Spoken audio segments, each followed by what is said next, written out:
In the heart of a labyrinth of steel and humming electronics, a scientist named Aris Thorne knew the sound of his machine better than the sound of his own breathing.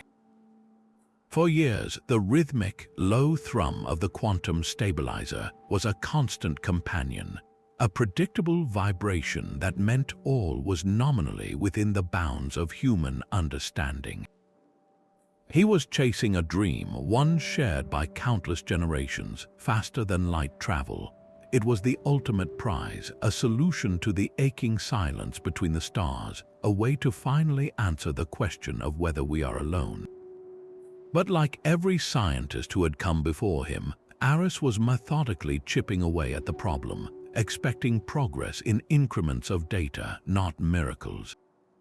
He was building a ladder to the moon, one careful rung at a time, fully aware that the sky was still impossibly far away, that all changed in a single screaming moment.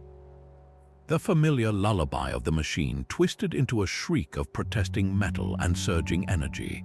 Alarms he had never heard before blared to life, painting the control room in frantic pulses of crimson light. "Containment breach, all systems overloading," he yelled into the comms, his voice barely a whisper against the cacophony. His hands flew across consoles, trying to initiate emergency shutdowns, his mind already calculating the catastrophic loss. The vaporized probe, the ruined chamber, the years of work lost in a fireball of his own making. This was the moment every pioneer in radical physics feared. The moment theory meets reality and reality wins violently. But the readings on his screen told a different story, a tale so impossible it froze the blood in his veins.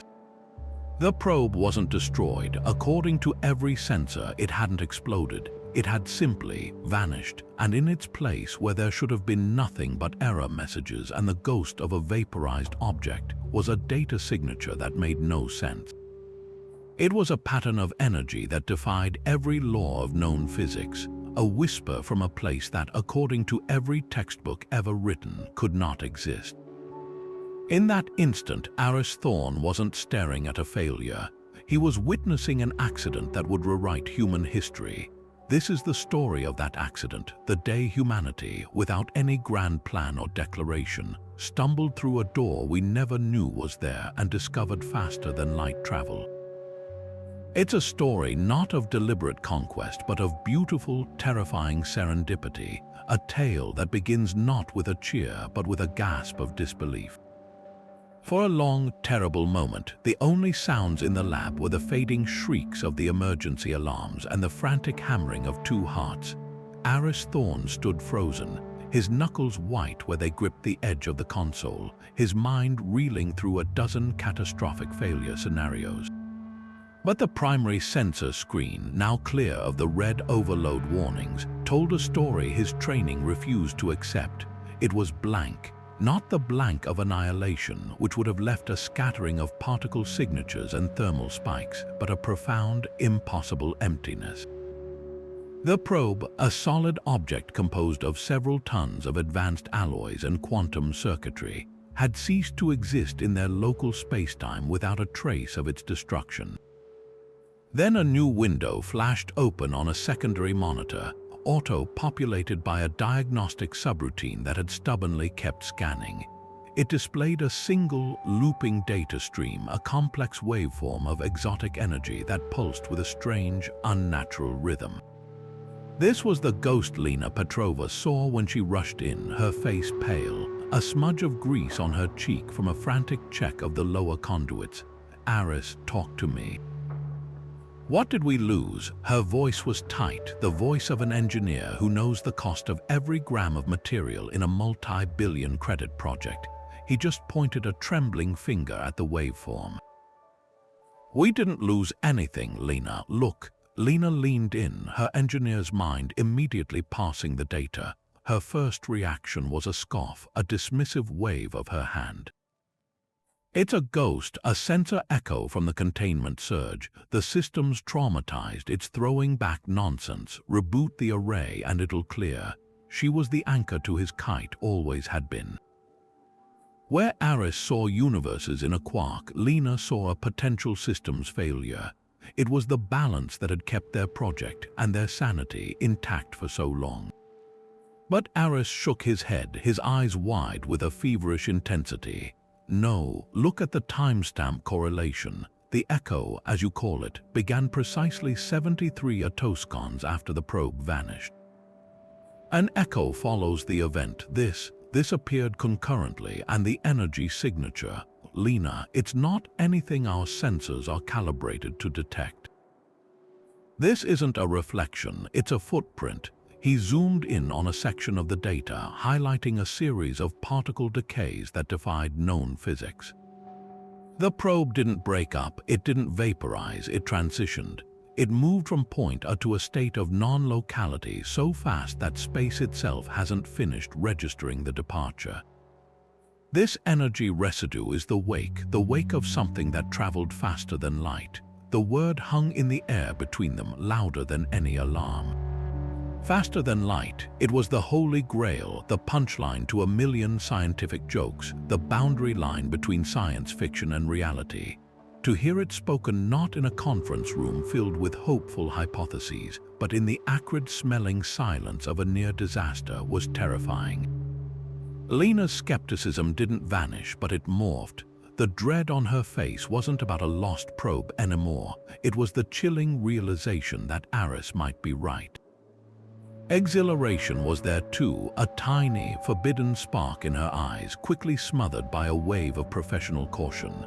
They had just touched something fundamental, something the human race was not supposed to have access to yet.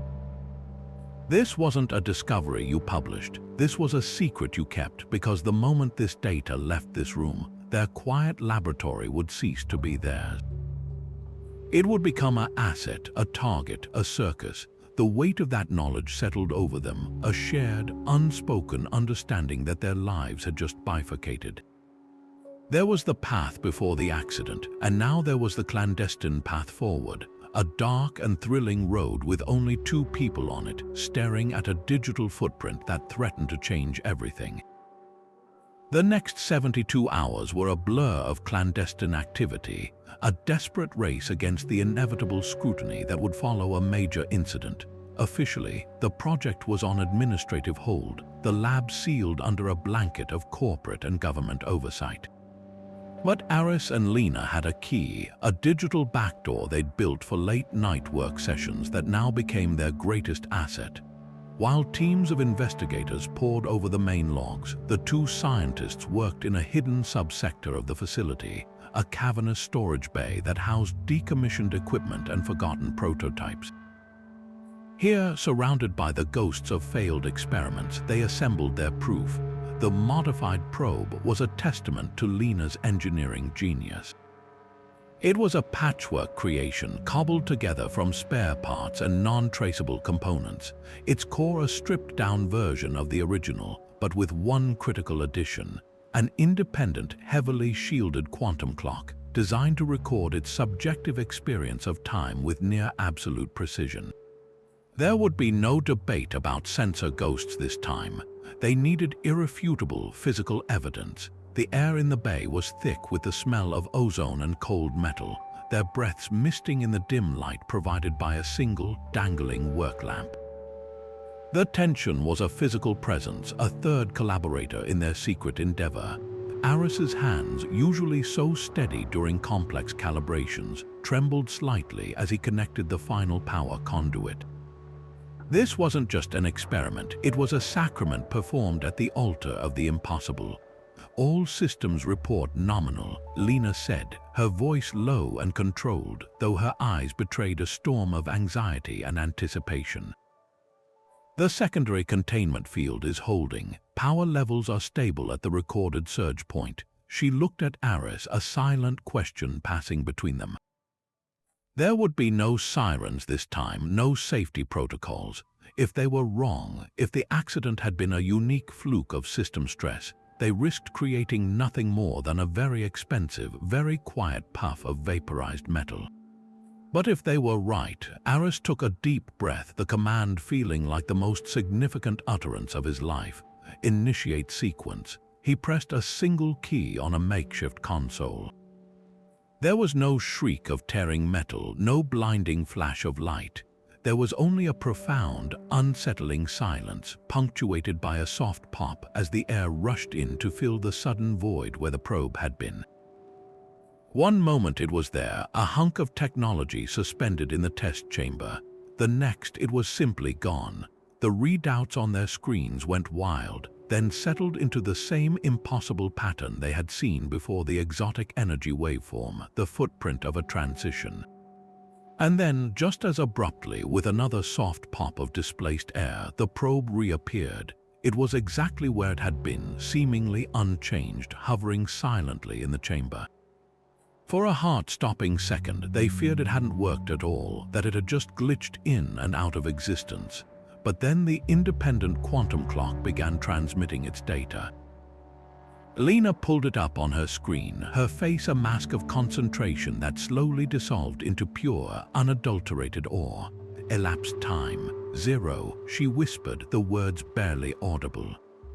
Aris, the clock registered 0 time passage, not nanoseconds, not picoseconds, 0.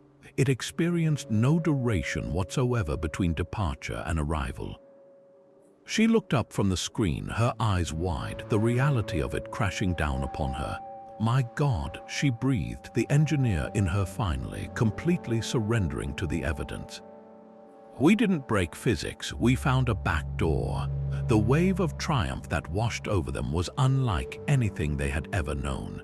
It was a primal, exhilarating joy, the feeling of standing on the shore of a new ocean, the first humans to glimpse its impossible vastness. They had done it. They had not only recreated the accident, they had controlled it. They had taken a tentative step through a doorway that bypassed the universe's speed limit entirely. In that moment, they were no longer just scientists. They were explorers who had just been handed a map to everywhere. But that map was a treasure others would kill for. The sound of the bay's main door sliding open was like a gunshot in the sacred silence. Heavy, deliberate footsteps echoed on the gridded metal floor, accompanied by the crackle of a security comm. The celebration died in their throats, replaced by a cold, sharp fear. Corporate security conducting a routine sweep they had somehow not anticipated.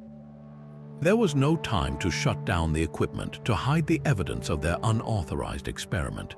Their eyes met in a panic-stricken glance. In a single, fluid motion born of shared desperation, Lena slammed her fist on a hidden kill switch, plunging the bay into near-total darkness, while Aris yanked the data drive from the console, its tiny weight in his palm feeling heavier than a planet.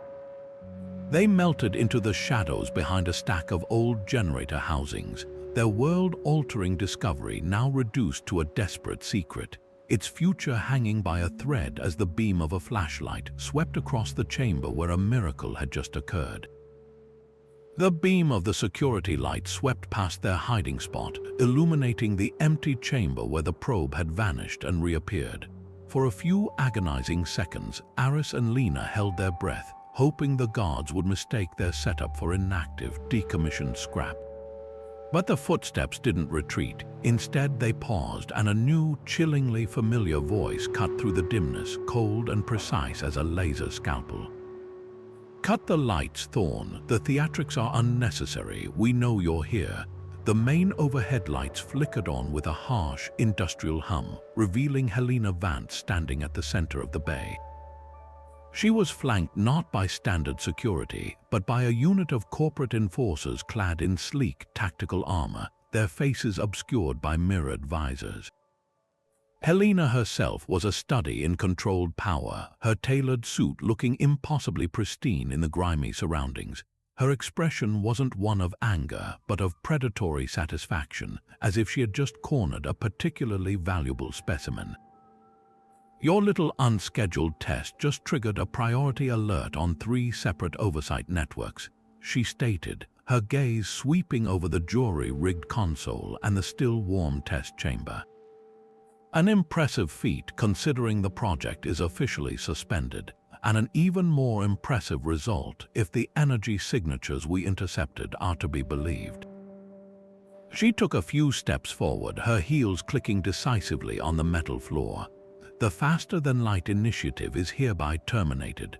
All research, all prototypes, and all data generated from this moment forward are the exclusive property of Omnicorp.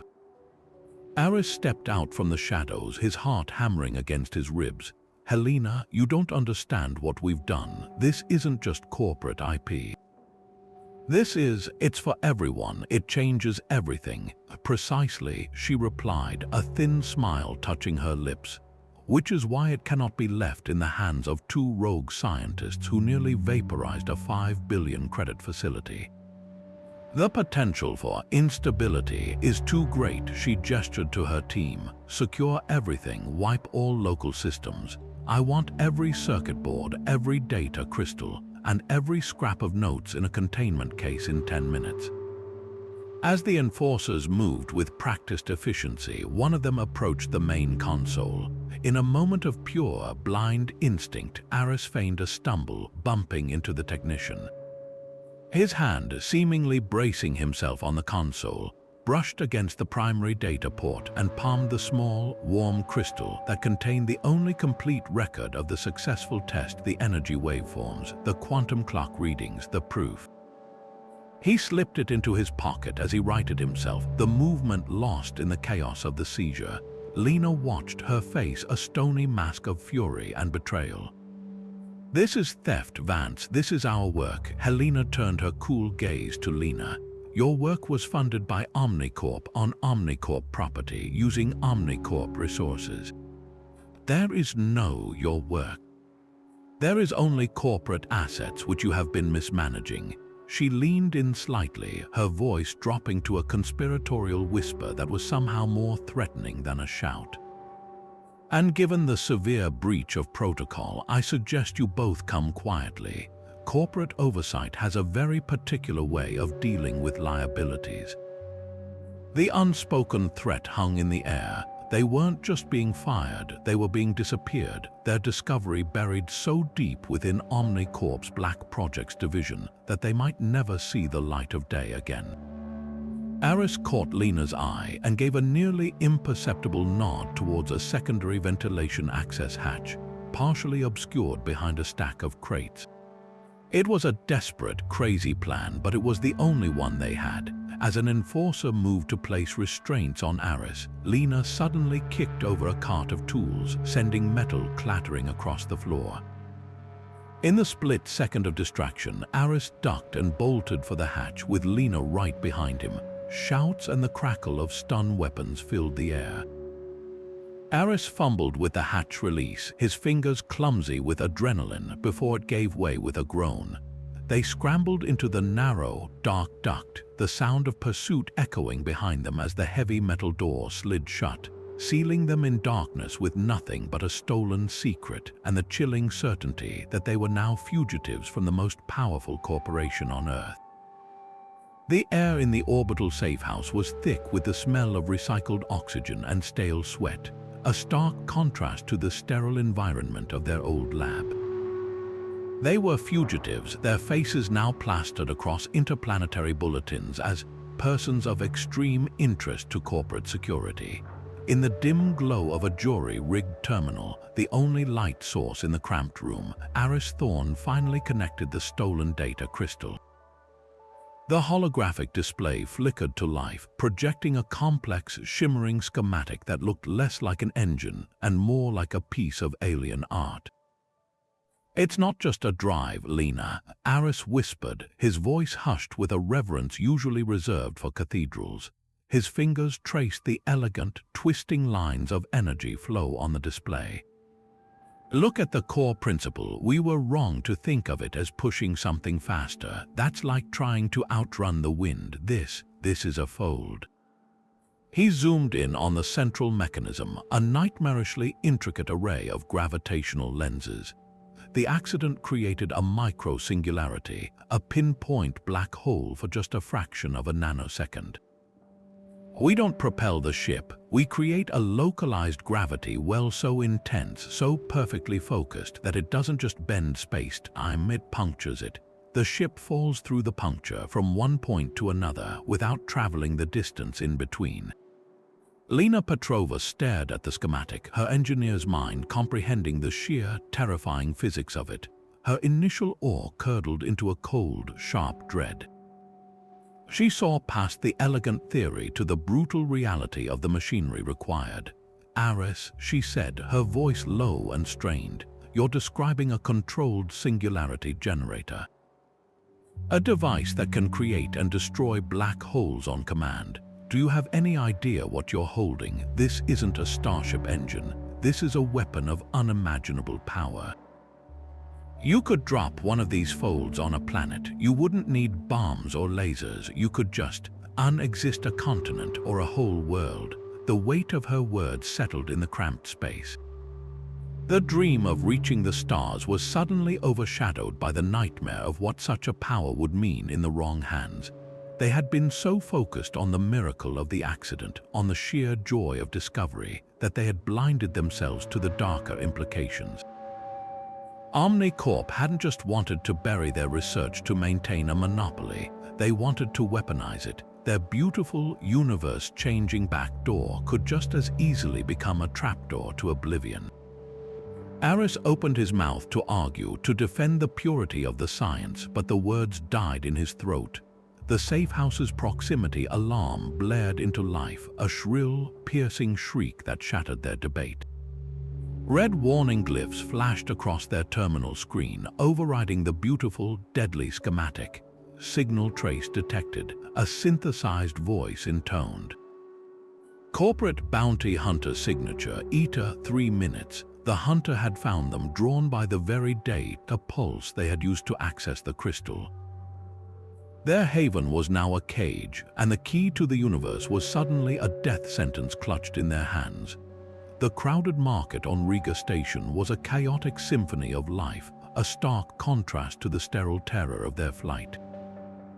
Aliens with chitinous shells haggled with human merchants over glowing crystals, the air thick with the smells of sizzling street food and industrial lubricant.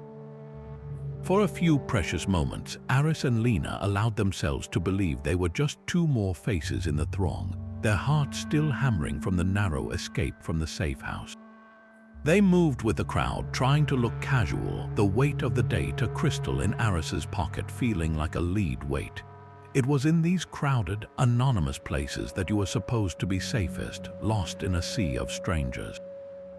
But they had forgotten that hunters are experts at reading currents, at spotting the fish swimming against the tide. He emerged from the crowd not with a shout, but with a quiet, chilling presence that simply parted the flow of people around him. Kalen was a ghost story given form, a man whose reputation was built on a foundation of vanished targets and cold, efficient resolutions. His face was a mask of scar tissue and enhanced musculature, one cybernetic eye glowing with a soft red light as it locked onto them, scanning, identifying, assessing. He didn't need to push his way through. The crowd instinctively gave him a wide berth. In 2 strides, he was in front of them, blocking their path, his voice a low, gravelly growl that cut through the market's din. The crystal, Dr. Vance, is not a patient woman. His hand rested on the pulse pistol at his hip, a motion so casual it was more threatening than if he had drawn it. It was a statement of absolute control. The world seemed to shrink to the space between them. Aris's mind raced, searching for a lie, a bargain, anything. But Kalen wasn't a corporate executive to be reasoned with. He was a predator, and they were his prey. He took their frozen silence as his answer. His hand moved for the pistol. That was the signal for chaos. Lena, acting on an instinct forged in 100 high-pressure simulations, didn't try to outdraw him. Instead, she shoved a nearby cart stacked with fragile-looking electronic components directly into his path. The cart crashed into him, not causing injury but creating a vital second of distraction and confusion. What followed was not a graceful, choreographed chase, but a desperate, scrambling flight for survival. They ducked under awnings, shoved past startled shoppers, and wove through stalls, the sound of Kalen's heavy footfalls and the occasional frustrated shout always close behind. He was faster, stronger, his cybernetic enhancements giving him a brutal advantage in the straightaways. They were losing ground, the hunter herding them toward a dead-end loading dock. Aris could feel the cold certainty of capture, the image of Omnicorp's interrogation cells flashing in his mind. This was it. They had come so far, only to be run down in a filthy marketplace. But Lena had been planning while she ran. As they skidded into the relative quiet of the loading dock, a confined space of stacked cargo containers, she palmed a small, disc-like device from a hidden pouch on her belt. It was an EMP charge, a non-lethal tool for disabling electronics, a relic from her days testing sensitive equipment against radiation bursts. Kalen rounded the corner, his pistol raised, his cybernetic eye glowing with triumph.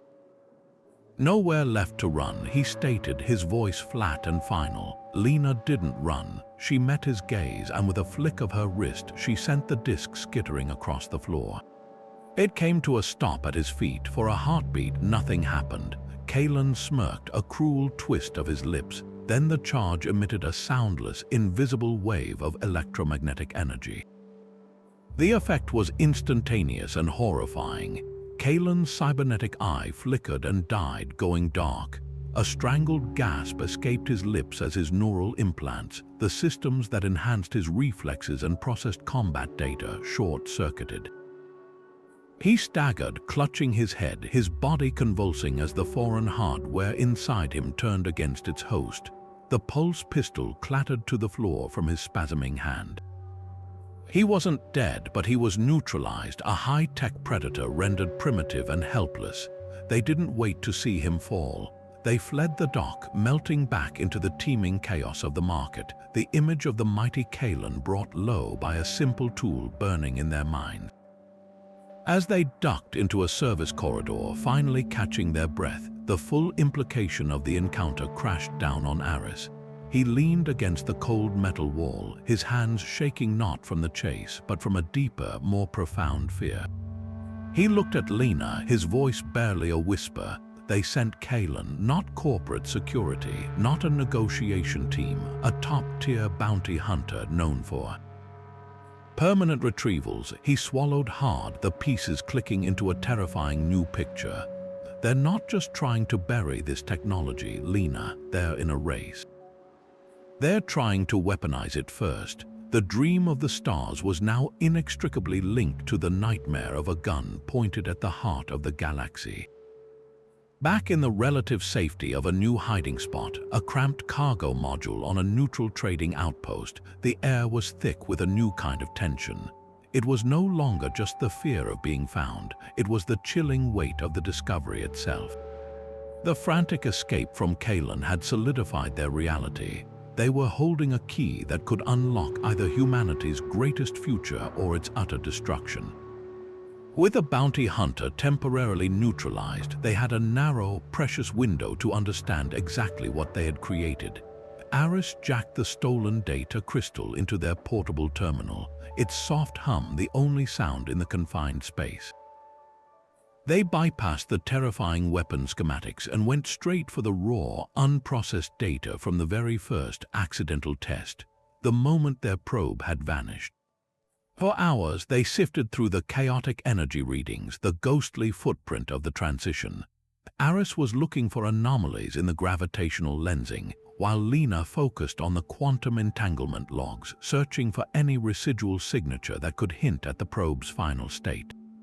The work was painstaking, a digital archaeology of a single, impossible moment in time. It was Lena who saw it first, a faint, almost imperceptible echo buried deep within the background radiation of the data stream. It was so quiet, so perfectly blended with the cosmic noise, that any automated filter would have dismissed it as static. But to an engineer's trained eye, it stood out. A pattern. It's not random, she muttered, her fingers flying across the interface as she isolated the signal. She ran it through a series of decryption algorithms, standard protocols for identifying structured communication. Most returned null results, but one, a deep space packet analysis tool designed to detect intelligent patterns in pulsar emissions, pinged with a match. The screen resolved the signal into a clean mathematical sequence, a repeating loop of prime numbers, a classic starting point for a message meant to be understood by any technologically capable species.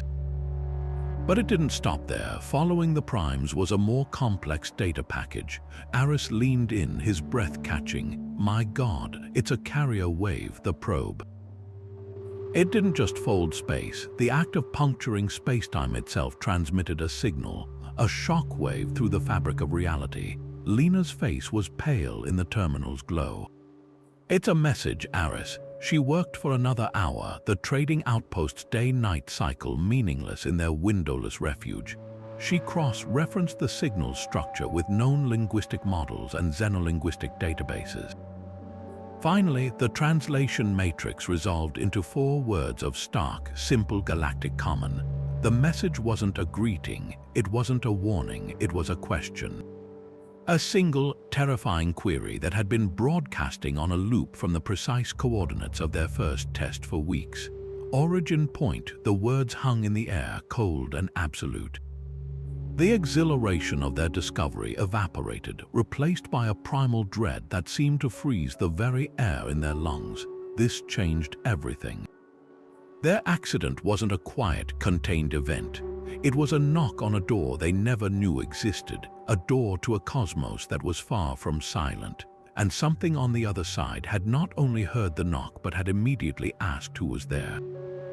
The beautiful, terrifying serendipity of their breakthrough was now overshadowed by the horrifying realization that they had just announced humanity's presence to a universe they were utterly unprepared to meet.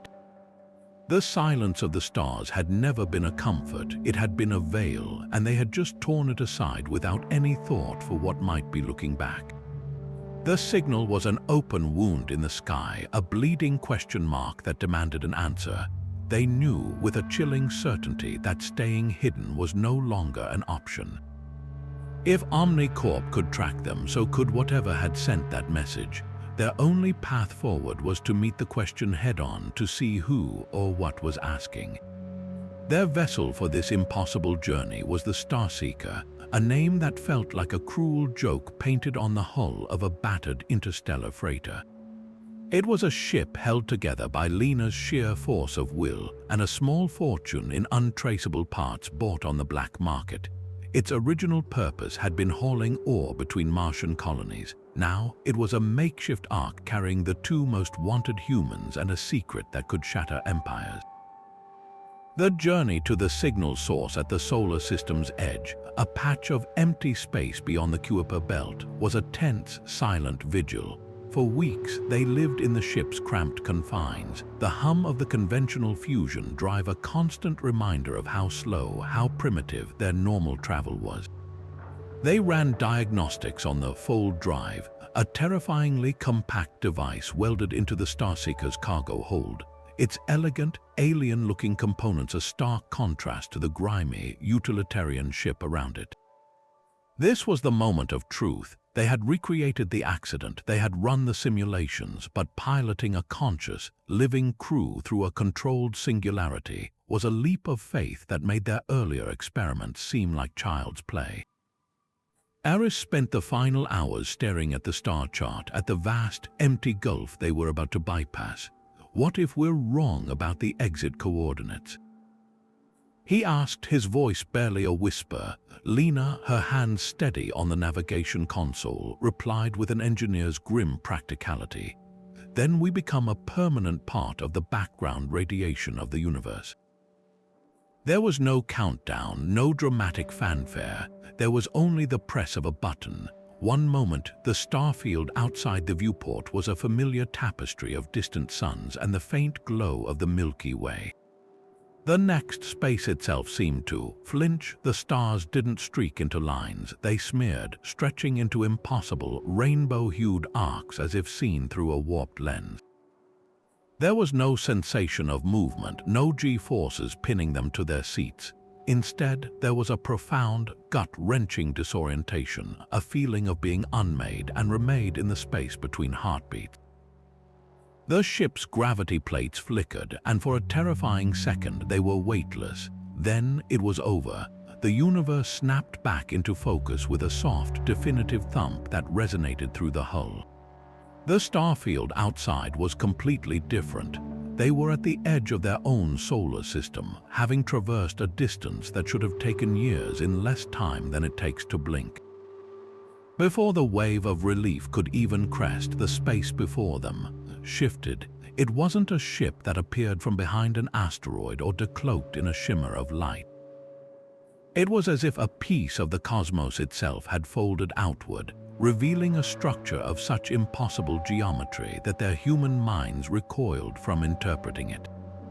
There were no straight lines, no familiar angles. Its surfaces were a cascading flow of curves and sharp, crystalline protrusions that seemed to exist in more than 3 dimensions, its hull shimmering with a light that was not a reflection but something emanating from within the material itself. It was beautiful and terrifying in equal measure, a sculpture crafted by a physics they couldn't comprehend. It made the Starseeker look like a stone axe next to a quantum computer. A soft, melodic chime echoed through their cockpit, a sound that was both alien and soothing. A communications icon flashed on their console, an incoming signal in a universal data form, so advanced it was like receiving a modern video file on a telegraph machine. Lena's hands flew across the console, her face a mask of concentration as she routed it through their translation software. A moment later, a voice filled the silence. It was layered, harmonic, like several voices speaking in perfect unison, yet it carried a tone of what could only be described as profound, reverent awe. The translated words appeared on their screen, simple and direct, but their meaning was earth-shattering. You utilized the fold. You are the progenitors. Aris and Lena stared at each other, the weight of the question crushing in its implications. Progenitors, it wasn't a term of greeting or a simple inquiry. It was a title laden with myth, with history. This alien ship, a testament to a technology millennia beyond their own, wasn't confronting them as equals or invaders. It was addressing them as legends. The terrifying truth dawned on them. Humanity's desperate, accidental breakthrough wasn't just a new technology. It was an echo of something ancient, a signature these beings recognized from their deepest histories. Their stumble in the dark hadn't just announced their presence to the galaxy, it had triggered a response reserved for gods. The single word, progenitors, hung in the cockpit air, dense with an implication so vast it felt like a physical blow. Aris found his voice first, a dry, cracked whisper. There's been a misunderstanding, a terrible, wonderful misunderstanding. We're just scientists. On the view screen, the being of shimmering light that had introduced itself as Elara seemed to tilt its head, a gesture that conveyed not confusion but a sort of patient, profound sadness. You believe your discovery to be recent, Elara's multi-tonal voice replied, the harmonics weaving together into something resembling gentle empathy. But the signature of the fold is unique, a fingerprint upon the fabric of reality itself. It is the foundation upon which the great civilizations of the galaxy were built, a network of pathways that bypasses the slow crawl between stars. Yet, this knowledge did not originate with us. It is a legacy, a gift from a race so ancient that their very existence has faded into myth, the progenitors. They seeded the stars with the potential for the fold, then vanished, leaving behind only echoes and stories. Lena, her mind reeling, grasped at the only solid thing she could find, the engineering. A network, so it's not just a point-to-point jump, there are routes. The concept was staggering. They had thought they were inventing a faster engine, but it seemed they had stumbled upon the galactic equivalent of an underground railroad, a pre-existing highway system written into the laws of physics. Indeed, Elara affirmed, the fold connects specific gravitational nexuses, points of stability in the cosmic web. Our vessels do not calculate a destination so much as they tune themselves to a pre-existing frequency, a chord in the symphony of space-time that the progenitors composed. Your test, your accident as you call it, did not create a new fold. It resonated with an ancient, dormant pathway right here at the edge of your system. You did not build a door, you simply turned the key in a lock that has been waiting for millennia. The true scale of their mistake began to dawn on them. Omnicorp's hunger for a weapon was a parochial, tiny fear compared to this. They hadn't just discovered a technology, they had accidentally claimed an inheritance. They had walked onto a galactic stage in the middle of a play that had been running for eons, and the entire audience had mistaken them for the long-lost playwrights. The look they exchanged was no longer just panic, it was a shared, horrified understanding of the cultural avalanche they were about to trigger. To admit the truth that humanity were not gods but children who had just found a loaded gun in the attic could be seen as an unspeakable heresy or a devastating disappointment. But to accept the role, to wear the mantle of the progenitors, was a deception of cosmic proportions, a lie that would inevitably collapse under its own weight and likely take humanity down with it. They were trapped between revealing a humiliating truth and maintaining a glorious, catastrophic fiction. The silence that followed was heavier than any planet. Aris and Lena could only stare at the shimmering form of Alara, their minds racing, desperately trying to formulate a response that wouldn't immediately shatter the delicate, terrifying fiction they now inhabited. Before they could form a single word, the alien vessel moved. It wasn't a turn or a thrust, it was a subtle reorientation of the space around it, and the Starseeker was gently, inexorably pulled along in its wake. "Come," Alara's voice chimed in their cockpit. "The Council must bear witness." They were not being invited, they were being escorted.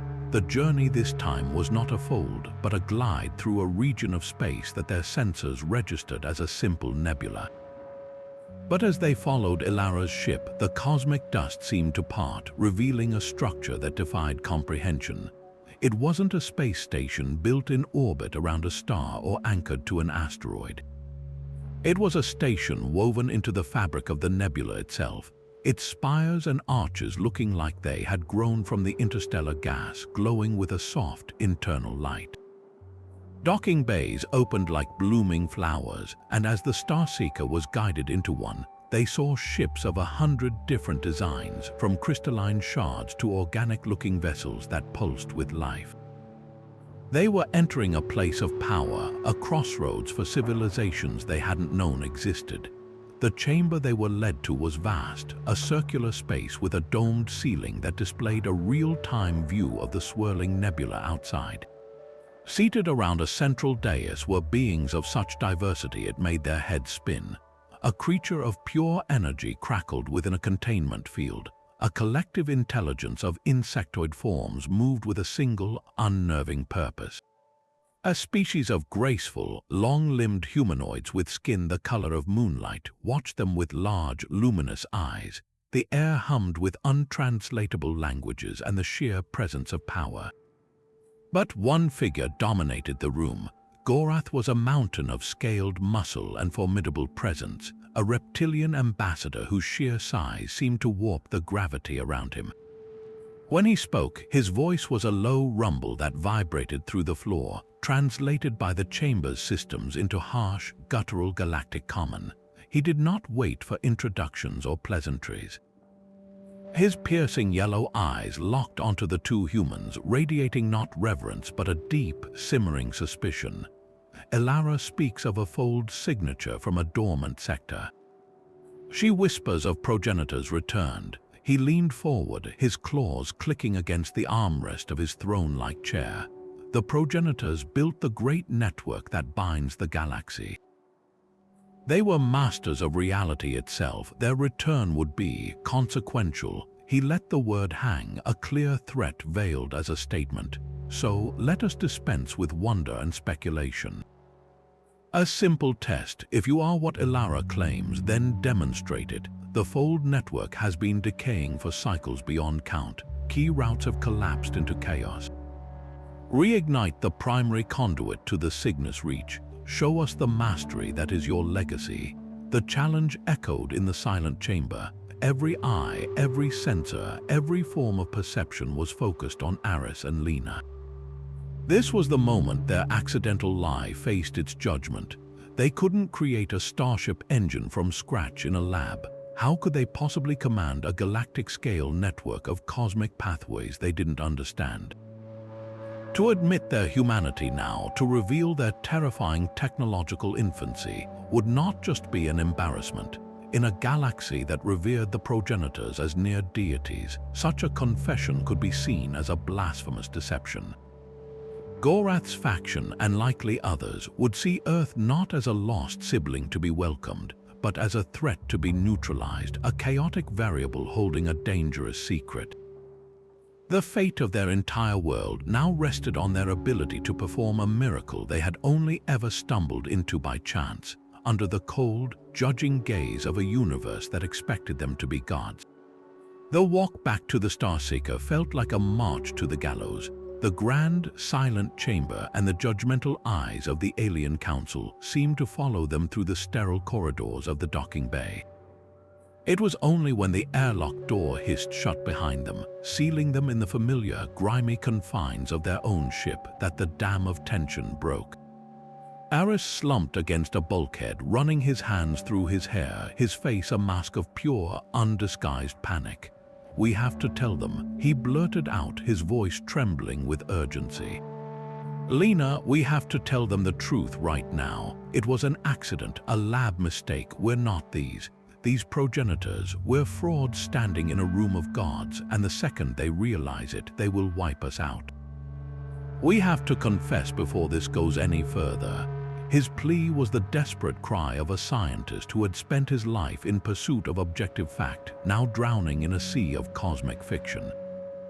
Lena, however, didn't share his panic. Her expression was grim, her jaw set, but her eyes held a cold, calculating fire.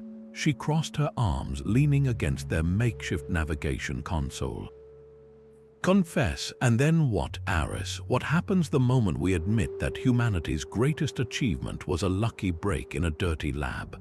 She didn't wait for an answer, her voice dropping to a harsh, pragmatic whisper. "We become targets instead of legends. Right now, they look at us with a kind of reverent fear. The moment we tell them we're just clever apes who stumbled upon a power button, that reverence turns to contempt. That fear turns to hostility." She pushed off the console, gesturing vaguely in the direction of the council chamber. "Think about Gorath. He wasn't asking for a demonstration out of curiosity. He was testing a threat. If we fail his test by admitting we can't even take it, what do you think his next move will be? He won't see us as humble truth-tellers. He'll see us as liars who dared to impersonate his civilization's deities. He'll see Earth not as a newfound sibling, but as a chaotic, dangerous anomaly that needs to be contained permanently. Our confession wouldn't save us. It would sign the death warrant for our entire species." Aris stared at her, the horrifying logic of her argument sinking in. The pure, scientific ideal of truth was colliding with the brutal, realpolitik of interstellar survival. "So what do? We can't reactivate a galactic conduit, Lena. We barely understand how to point our own crude version of this thing at an empty spot in space. We're going to fail his test spectacularly. That's why we don't take the test today," Lena countered, a plan clearly already forming in her mind. "We buy time. We go back to that council and we tell them that after millennia of absence, our powers need to be reattuned. We promise them a grand reactivation ceremony. We use their own mythology against them. We make it sound like a sacred process, something that requires preparation, meditation, the right cosmic alignment. It buys us the one thing we desperately need, time to actually understand what we've done." The proposal was audacious, a deception built upon a deception. It meant leaning into the lie, wrapping their ignorance in the language of ritual and mystery. Aris felt a profound sickness in his stomach. This was the antithesis of everything he believed in. But as he looked at Lena's resolute face, he saw no other path that didn't lead to immediate, catastrophic exposure. With a slow, defeated nod, he acquiesced. The decision was made. They would not retreat from the charade, they would deepen it, weaving a web of half-truths and promised miracles, hoping against hope that in the borrowed time, they could somehow learn to become the gods the galaxy already believed them to be. Back in the borrowed sanctuary of a diplomatic suite within the alien station, the crushing weight of their deception pressed down on them. Their only hope, the only path to surviving the impossible test Gorath had set, lay in the stolen data crystal from Omnicorp. Aris had the schematic for the fold drive displayed across every available screen, a shimmering, impossibly complex web of interdimensional physics. Lena, with her engineer's mind, was trying to reverse engineer a miracle, searching for any clue, any principle they could extrapolate to a galactic scale. If we can understand how it creates the initial puncture, she muttered, tracing a line of gravitational calculus that made Aris's head spin. Maybe we can figure out how to tune it, like Alara said. Maybe the network isn't about power, but about resonance. It was in this fragile moment of focused desperation that their world exploded for the third time. There was no alarm, no warning hiss of a door. One of the crystalline power conduits at the heart of their holo display simply flashed with a brilliant actinic light and shattered into a million glittering shards. The air filled with the sharp, ozone-tinged smell of vaporized exotic matter. The schematic flickered and died, plunging the room into near darkness, the critical component necessary for stabilizing the fold singularity, now a pile of inert dust on the floor. From the shadows near the environmental control vent, a figure emerged, moving with the silent, fluid grace they remembered from the marketplace, Kalen. But he was changed. The sleek corporate armor was gone, replaced by darker, more utilitarian combat gear adorned with strange, angular sigils. The scarring on his face seemed more pronounced, and his previously inert cybernetic eye now glowed with a malevolent crimson light. In his hand was not a pulse pistol, but a weapon of alien design, its barrel still smoking from the precision shot that had just crippled their only hope. The Vorlath do not welcome false gods, he snarled, his voice a gravelly rasp that carried a new, fanatical edge. The name meant nothing to them, but the intent was terrifyingly clear. This was no longer a simple corporate retrieval. He wasn't here for the crystal. He was here to ensure their failure, to preserve a status quo that viewed humanity's emergence as a heresy. He moved with purpose, ignoring them for a moment to level his weapon at the main data terminal, intent on a total wipe. It was that moment of dismissal that gave them their opening. They weren't soldiers, but they were survivors. Aris, acting on pure adrenaline, threw a heavy date to slate like a discus, not at Kalen, but at the alien weapon. The slate connected with a dull crack, knocking the gun from his grasp and sending it skittering across the floor. Kalen turned with a predator's speed, but Lena was already on him. She didn't try to match his strength. She used his momentum against him, ducking under a vicious swipe of his augmented arm and driving her shoulder into his side, pushing him off balance towards a console.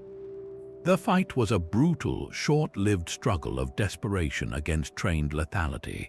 Kalen was far stronger, but his reliance on cybernetics was his weakness. Lena, remembering the EMP charge, scrambled for a makeshift solution. She grabbed a high-energy power cell from a disconnected piece of equipment, and as Kalen lunged for her, she slammed the positive and negative terminals directly against the housing of his cybernetic eye. There was a sizzling pop and a shower of sparks. Kalen roared in pain, stumbling back, clutching his face as the implant short-circuited violently. Aris seized the opportunity, grabbing the alien rifle and leveling it shakily at the bounty hunter, who was now on his knees, snarling in pain and fury. "Who are the Vorlath?" Aris demanded, his voice shaking but firm. "Why do this?" Kalen looked up, his one good eye blazing with hatred. "You think you are the first to find a progenitor artifact? To play with forces you cannot comprehend." He spat a glob of dark blood onto the floor. "The Vorlath have spent millennia purging the galaxy of such impurities. We maintain the balance. The progenitors are a myth for a reason. Their power is not for upstarts like you. When your deception is revealed, and it will be, your entire species will be erased to preserve the silence. With a final, guttural curse, he activated a device on his wrist. A localized teleport beam enveloped him, and in a flash of distorted light, he was gone, leaving them alone in the wreckage of their lab, holding a smoking gun and the chilling knowledge that their greatest enemy was no longer a corporation, but an entire interstellar faction dedicated to their annihilation. The wreckage of their sanctuary was a stark testament to how precarious their position had become. Crystalline shards littered the floor, and the acrid scent of burned-out circuitry hung heavy in the air, a constant reminder of Kalen's attack. The grand promise they had made to the Council, the sacred reattunement ceremony, now felt like a death sentence. They were not gods preparing for a ritual. They were fugitives in a borrowed room, surrounded by the shattered pieces of their only hope. With the Vorlath actively hunting them and the clock ticking down to a demonstration they could never honestly pass, their only path forward was a desperate, almost insane gamble. To rebuild the Fold drive from scratch, using only their wits, the smuggled core schematics, and whatever parts they could secretly acquire from the station's black market. The work that followed was a brutal marathon conducted in hushed, frantic secrecy. Their new laboratory was a repurposed storage closet, its walls lined with sound-dampening foam scavenged from a decommissioned communications array. Here, under the dim, flickering light of a single glow panel, Aris Thorne became a man possessed. His hands, once accustomed to the delicate touch of a date slate, were now stained with industrial lubricant and nicked from handling sharp-edged alien metal. He labored over the heart of the machine, the containment field generator, his brow furrowed in intense concentration. The field geometry has to be perfect, he would mutter to himself, the words a low mantra against the hum of a portable welder. Not stable, not contained, perfect, a single quantum fluctuation at the moment of singularity formation, and we don't just fail. We create a temporary black hole right here in this room. The stakes were no longer about impressing aliens or saving their own lives. They were about preventing a catastrophe that could consume a part of the station itself. Every component he soldered into place felt like he was assembling a bomb, which, in a very real sense, he was. While Aris wrestled with the physics of ultimate destruction, Lena Petrova faced a problem of a different magnitude. Crouched over a makeshift terminal, she delved into the navigation matrix, the software that would tell the drive where to fold. The OmniCorp schematics provided the how, the brutal mechanics of punching a hole in reality. But the where was a mystery wrapped in an enigma.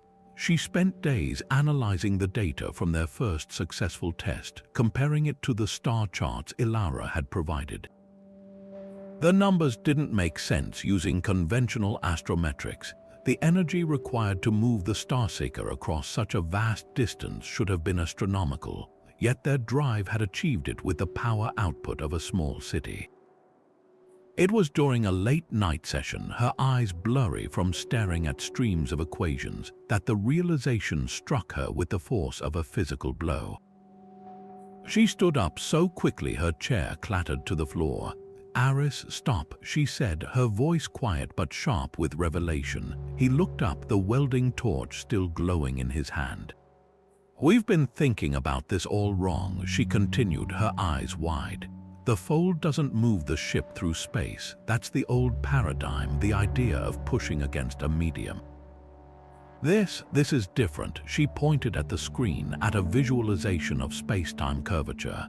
"The drive doesn't propel us, it moves the universe around the ship."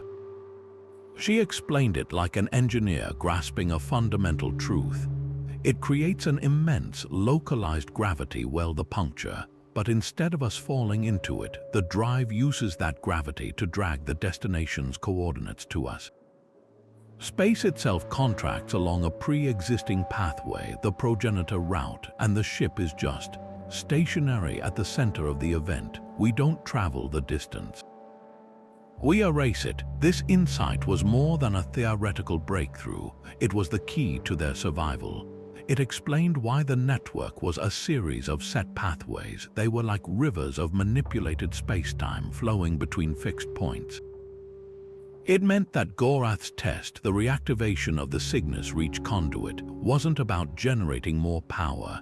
It was about precise calibration, about finding the correct frequency to resonate with that specific dormant river and convince space-time to flow along it once more. Their frantic work shifted from pure construction to a delicate dance of engineering and theoretical physics. Aris refined the containment field to create a more stable, tunable singularity, while Lena worked furiously to write a new navigation algorithm, one that could scan for these cosmic frequencies instead of plotting a course.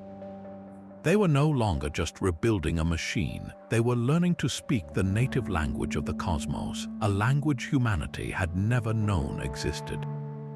And they had to become fluent before their time ran out. The moment of truth arrived not with a grand announcement, but with the silent, shared dread of two people about to test fire a universe-altering device in a borrowed storage closet. The rebuilt fold drive, now a nest of gleaming conduits and humming power cells, was primed. Their target was a pre-selected, empty patch of void just 1 light-year away, a short hop by galactic standards, but an unimaginable leap for humanity.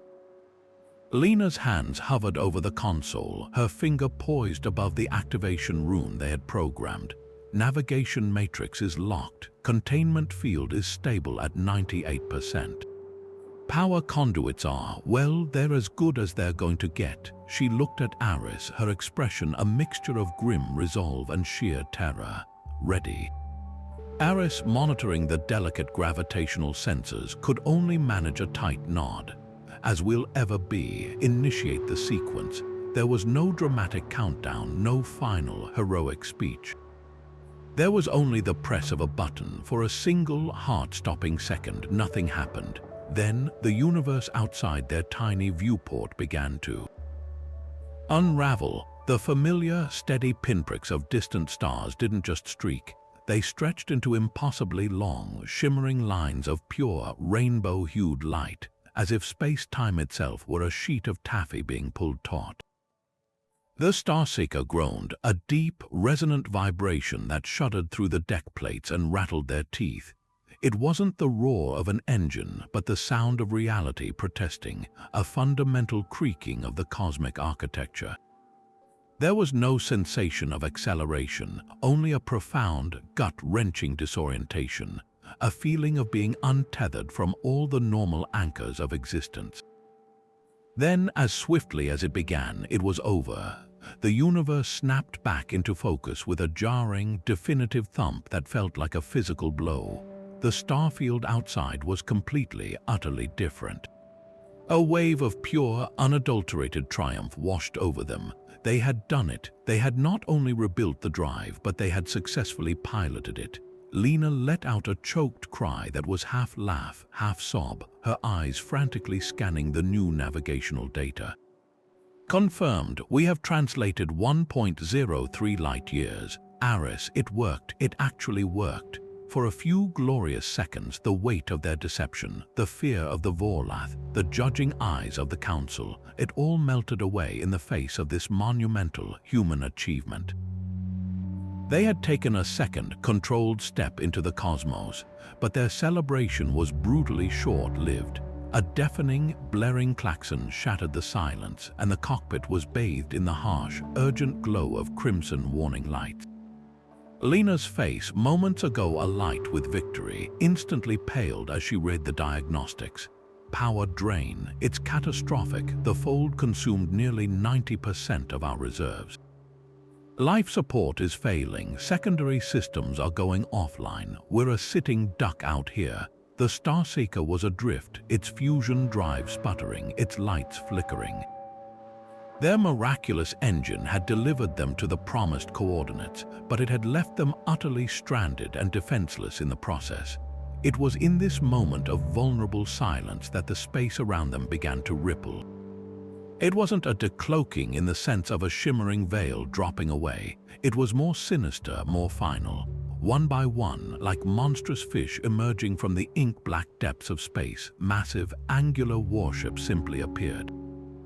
Their hulls were a matte, non-reflective black, studded with weapon emplacements and adorned with the same angular, aggressive sigils they had seen on Kalen's gear. These were Vorlath vessels, and they had been waiting. They had known the test flight would drain the Starseeker's power, knew it would leave them helpless. This wasn't just a patrol, it was an expertly laid ambush. A communications channel burst to life on their console, unsolicited and filled with static. The voice that came through was cold, synthetic, and utterly devoid of mercy.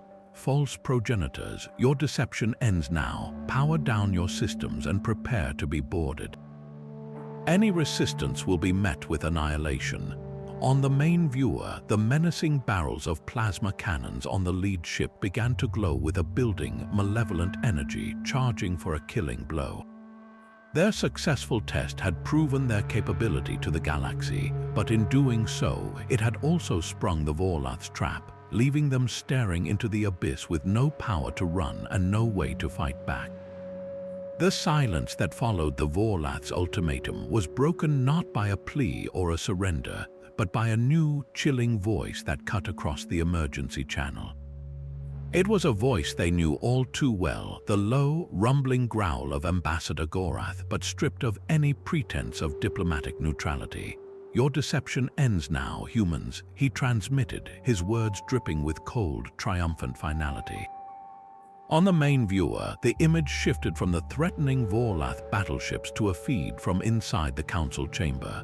Gorath was standing, his massive, scaled form towering over the other delegates, his reptilian eyes fixed on the screen with undisguised contempt. The Vorlath have long maintained the true balance of power in this galaxy. We do not bow to ghosts or tolerate the lies of upstart species who stumble upon powers they cannot control. As he spoke, the station itself, the magnificent crossroads of civilizations they had seen as a sanctuary, began to move. Massive weapon emplacements, previously hidden within the graceful, nebula-woven architecture, slid silently into view, their barrels glowing with the same malevolent energy as the Vorlath fleet. They were not just surrounded, they were betrayed from within. The very heart of galactic diplomacy had been a Vorlath stronghold all along. In that moment of absolute despair, as targeting lasers painted their powerless hull, a single ship broke formation from the station's defensive ring.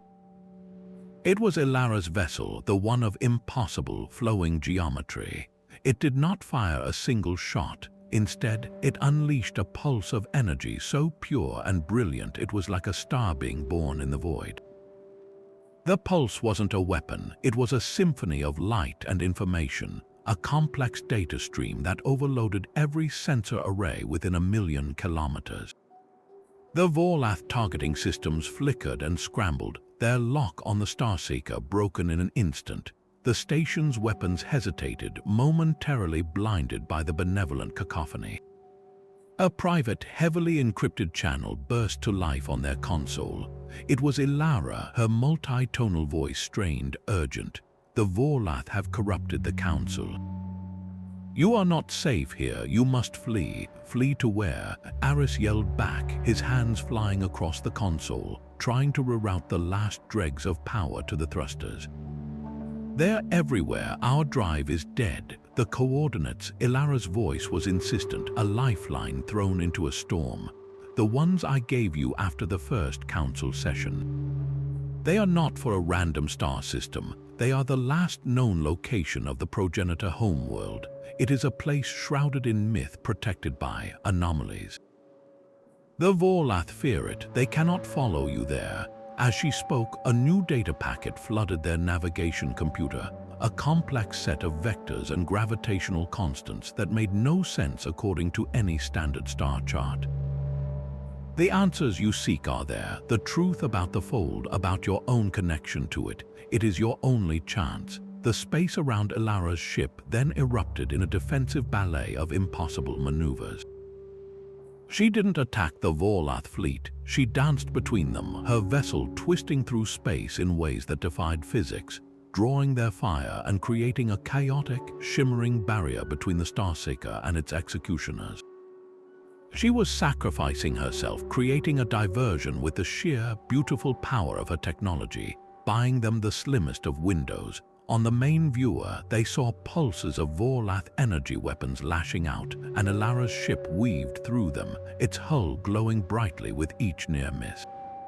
She was giving them a chance, a path through the gauntlet, but the Starseeker was still adrift, a rock in a river of fury. "Lena, we need power, anything." Aris shouted, the desperation clear in his voice. They had minutes, maybe seconds, before the Vorlath recalibrated and Ilara was overwhelmed. Lena's mind, forged in 1,000 engineering crises, raced through their options.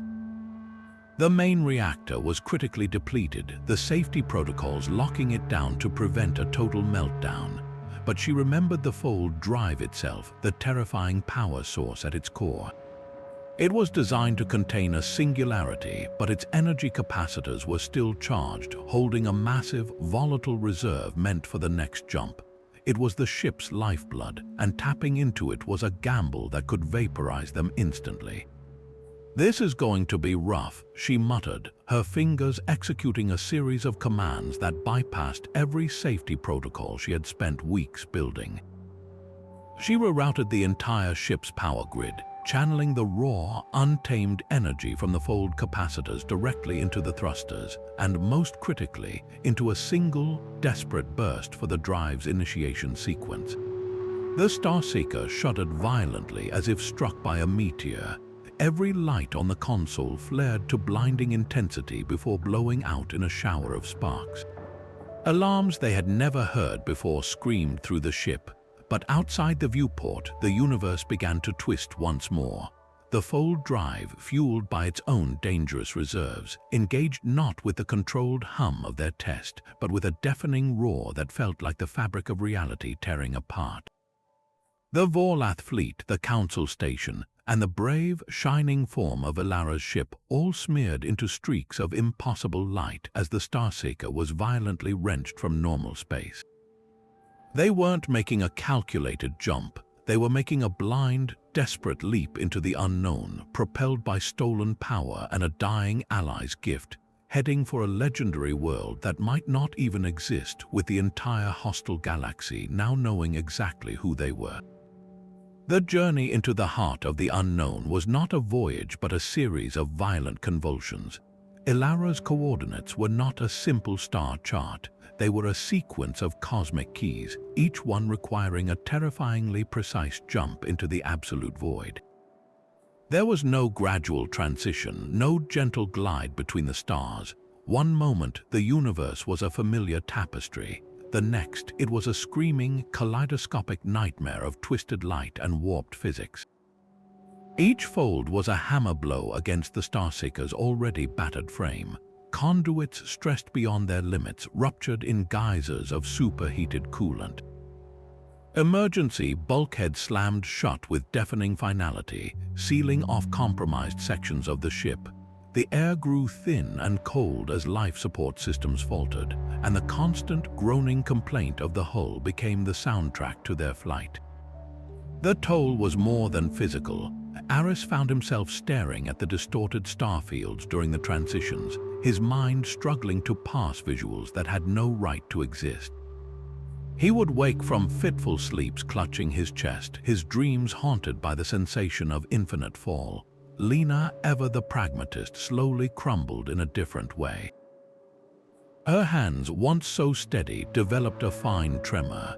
She became obsessed with the power readings, watching the capacitor levels drain with each jump like a countdown to their own demise. The silence between them grew heavy, punctuated only by the ship's groans and the clipped, technical language required for survival. They were two ghosts haunting a metal coffin, hurtling deeper into a grave they had dug for themselves. The brief moments of normal space between jumps offered no comfort, only a deeper, more profound dread. They emerged from one fold to find themselves drifting past the skeletal remains of a structure so vast it blotted out the stars. It was a Dyson sphere, or the ruins of one, a latticework of broken metal ribs large enough to encircle a sun. But the star at its center was a cold, dead cinder, a black dwarf. There were no lights, no signals, only the silent, absolute testimony of extinction on an unimaginable scale. Further on, they passed a binary system where one star had been artificially shattered, its fragments arranged in a perfect, glittering ring around its weeping partner, a red giant bleeding its life into the void. These were not natural formations. They were the tombstones of the progenitors, the civilization whose legacy they had falsely claimed. The sheer, humbling scale of the engineering made their own cobbled-together fold drive seem like a child's toy. They were not inheriting a throne, they were picking through the ashes of gods. With each derelict megastructure they passed, the weight of their lie grew exponentially.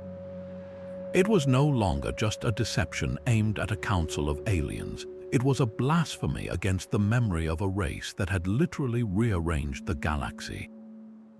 The Vorlath were no longer just hunters, they were the guardians of this graveyard, and their pursuit felt less like a military action and more like a sacred duty to punish the desecrators. Aris would catch Lena staring at the sensor feeds of a dead world, her face ashen.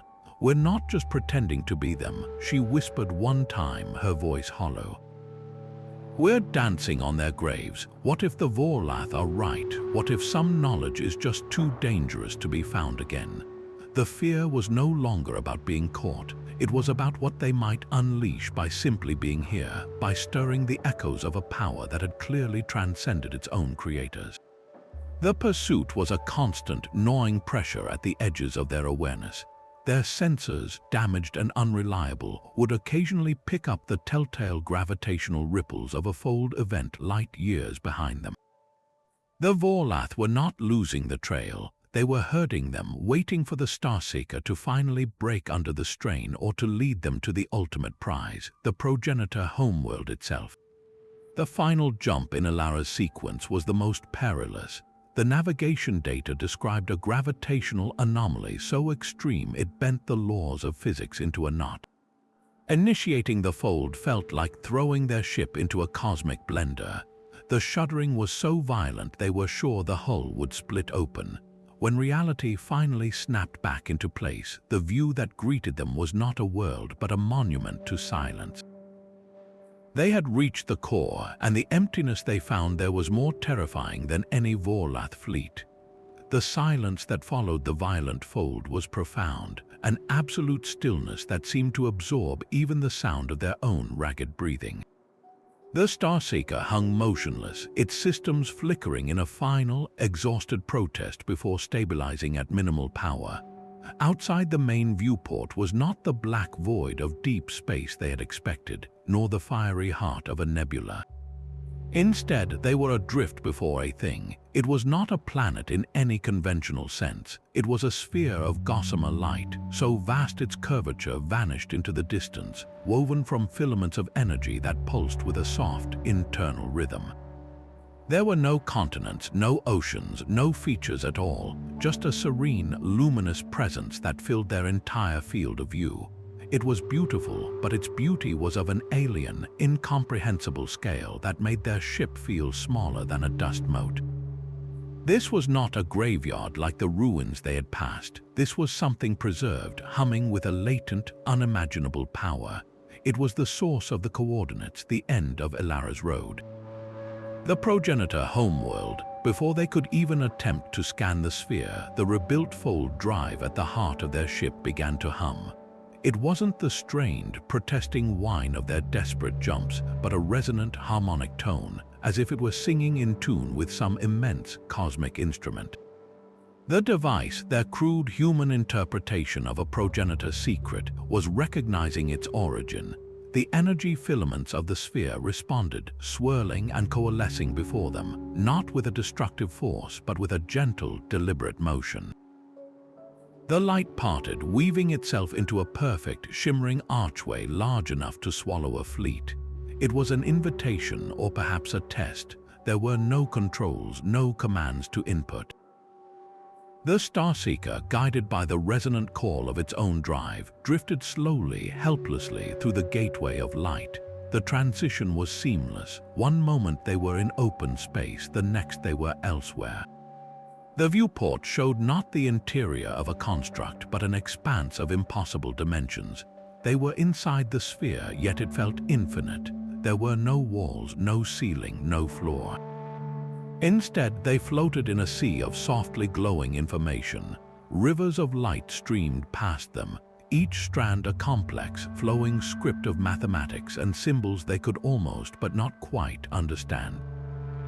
Constellations of pure data pulsed like gentle stars, and three-dimensional schematics of galaxies being born and dying unfolded in silent, majestic displays. This was not a city, not a tomb. It was a library of light holding the entire recorded history, the sum total of knowledge of the civilization that had built it.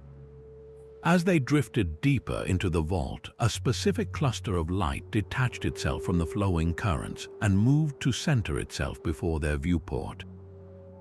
It expanded, resolving not into text but into a moving image of stunning clarity. The scene showed a world of breathtaking beauty, with silver cities that floated among clouds and landscapes shaped by artistic intent rather than geological chance. And walking through these cities were beings. Their forms were elegant, their technology integrated so perfectly it seemed a part of their biology, but their faces were unmistakable. They had two eyes, a nose, a mouth. They expressed curiosity, joy, concentration with expressions a human child could recognize. A wave of vertigo washed over Aris and Lena. The progenitors, the gods of the galaxy, were not strange, multi-limbed aliens. They were, for all intents and purposes, human. The holographic record continued, showing these beings mastering their world, then their star system, and finally the creation of the Fold network. They wove pathways between suns, not as conquerors, but as gardeners tending to a cosmic ecosystem, connecting nascent civilizations and fostering life across the Milky Way. They were shepherds of the galaxy, and for eons they guided its growth, but the record took a final, profound turn.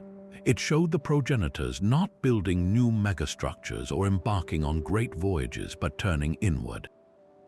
They gathered in meditation, their forms beginning to glow with the same energy that composed the vault itself. Their physical bodies became less distinct, more translucent, until finally, they weren't beings of flesh and blood at all, but beings of pure consciousness, of light and thought. They didn't board ships to leave their world, they simply stepped out of it. They dissolved into the network they had built, becoming one with the fabric of space-time, their individual identities merging into a collective cosmic awareness. They didn't die, they evolved. Aris stared, his earlier theories about transcendence now feeling like a child's guess at the nature of infinity. The truth was far more magnificent and far more terrifying. They didn't leave, he breathed, the words a soft exhalation in the silent cockpit. They transcended. The progenitors hadn't been wiped out by a cataclysm or a war. They had achieved a state of existence so far beyond the physical that they had no more need for it. The entire Fold network wasn't just their greatest invention, it was their new body, their new universe. The Vorlath, in their fanatical desire to maintain a sterile, controllable balance, were not guarding a grave. They were guarding a chrysalis, and they were terrified of any species that might be capable of the same metamorphosis. Humanity's accidental discovery was not heresy. It was a sign that the long-dormant cycle was beginning again. They weren't imposters, they were successors. The sheer, profound silence of the vault was broken not by a voice but by a presence. It was as if the light itself began to think, to coalesce into a focused point of awareness directly in front of their viewport. The shimmering data streams swirling around the Starseeker slowed their chaotic dance, arranging themselves into a calm, orderly pattern. From this symphony of information, a consciousness emerged. It didn't speak through speakers, the words simply formed in their minds, a gentle, resonant tone that carried the weight of geological ages.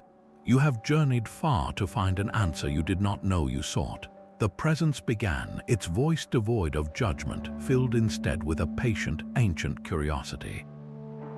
The builders of this place, the ones you call progenitors, achieved their final purpose not through conquest but through understanding. They learned that the universe is not a place to be traveled but a state to be experienced. The revelation unfolded not as a history lesson but as a direct transmission of understanding. The AI Guardian, a sentient echo of its creators, showed them not with images but with concepts.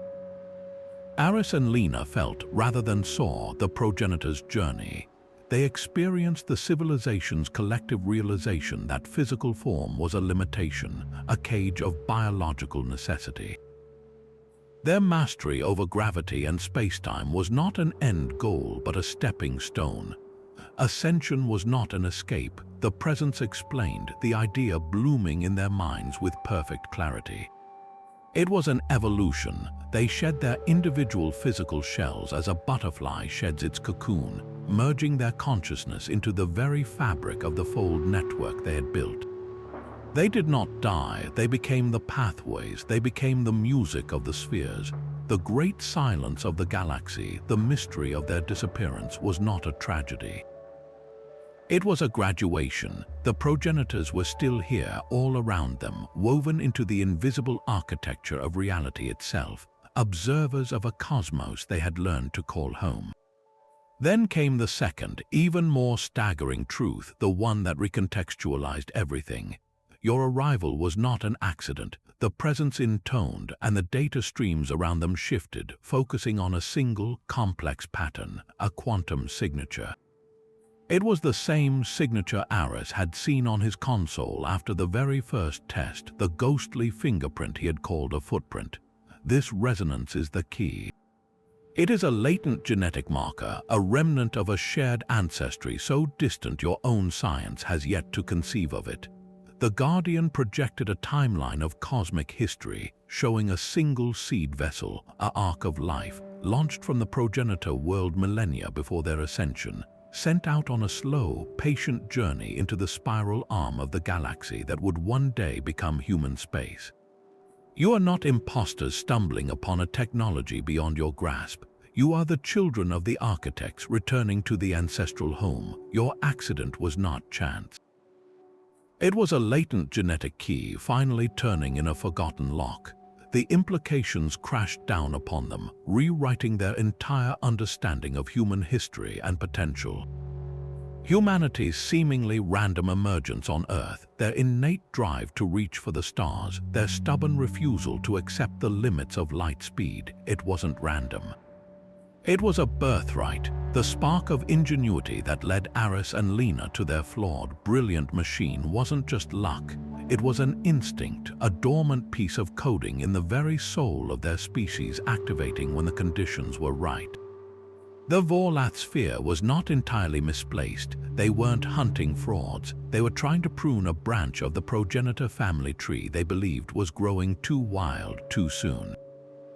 The accident in the lab was never a mistake. It was a destined trigger, a clarion call announcing that the heirs had finally come of age, and the house they were to inherit was the entire galaxy. The peaceful hum of the vault, a sound like the universe thinking, was shattered by a violent, discordant shriek. The serene tapestry of data streams flickered and twisted as space itself tore open not far from the drifting starseeker. Through the fresh wound in reality surged the Vorlath armada, their jagged, black warships like a swarm of obsidian knives cutting into a sacred sanctuary. At their head was Gorath's command vessel, a leviathan of weaponized metal that dwarfed all others. On the main viewer, his scaled face filled the screen, his yellow eyes burning with a triumph devoid of any wonder or respect for the place he had violated. "The fold will be ours," he bellowed, his voice a guttural roar that echoed through the cockpit. "This power belongs to those strong enough to wield it, not to ghosts or their mewling descendants." In that moment, any lingering doubt vanished. The profound truth they had just learned, that they were the heirs to a legacy of cosmic connection, not conquest, crashed against the brutal reality of the Vorlath's ambition.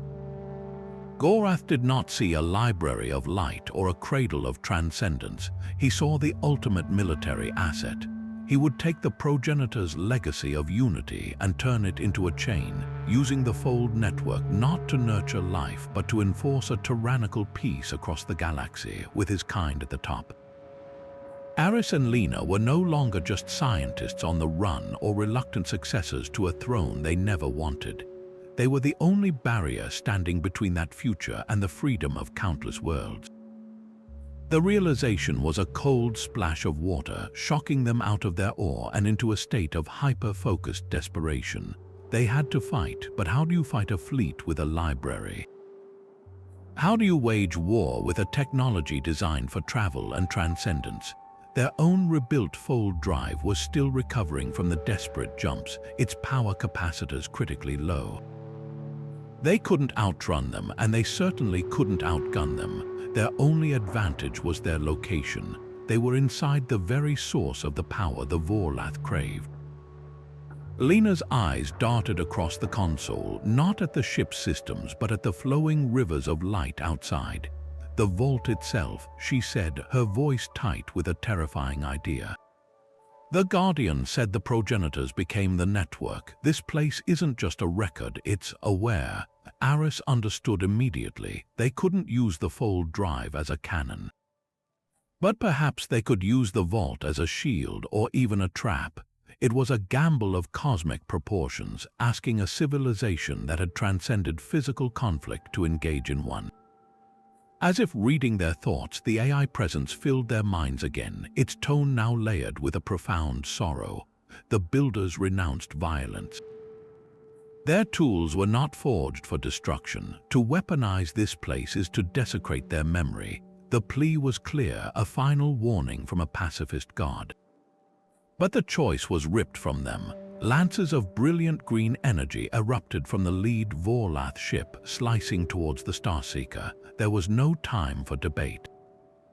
In a moment of pure, shared instinct, Aris and Lena didn't try to evade. Instead, Aris slammed his hands on the navigation console, not inputting coordinates, but pouring his intent directly into the interface, a raw, emotional scream for protection aimed at the heart of the vault.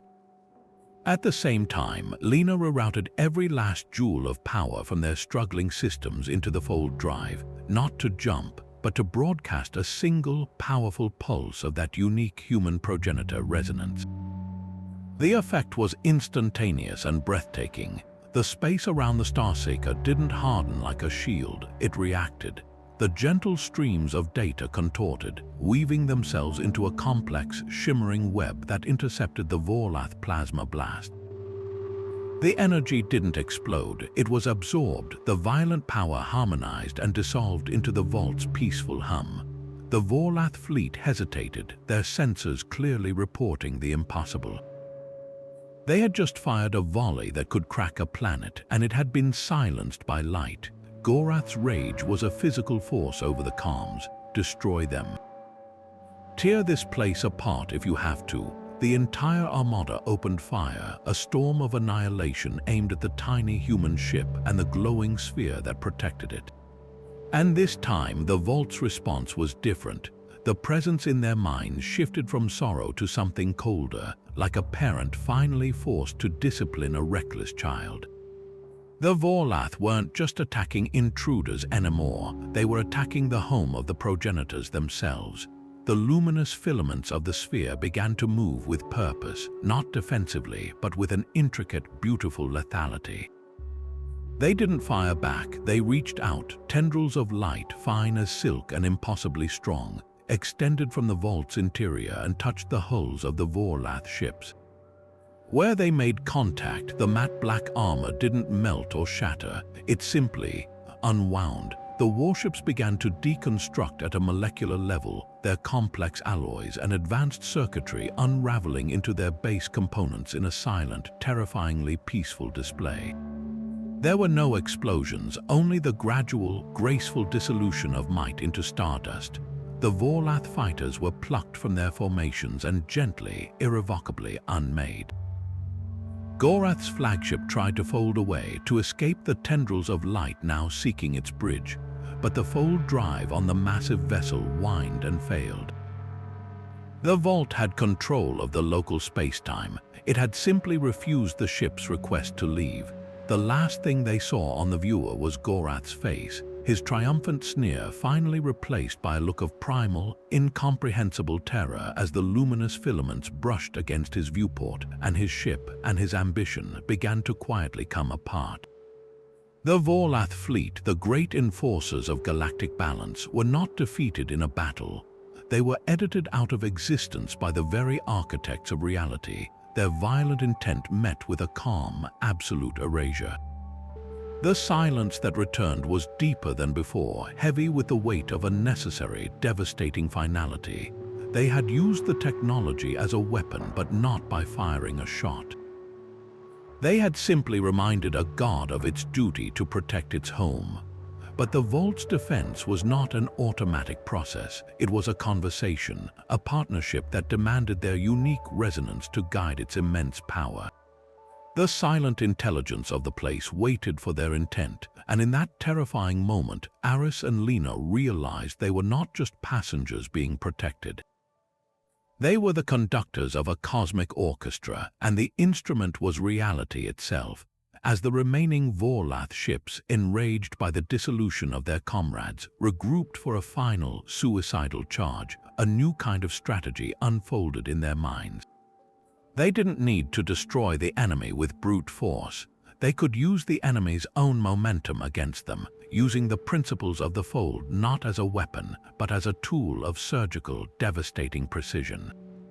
Lena's hands flew across the navigation console, her eyes wide not with fear, but with a kind of instinctive, flowing genius.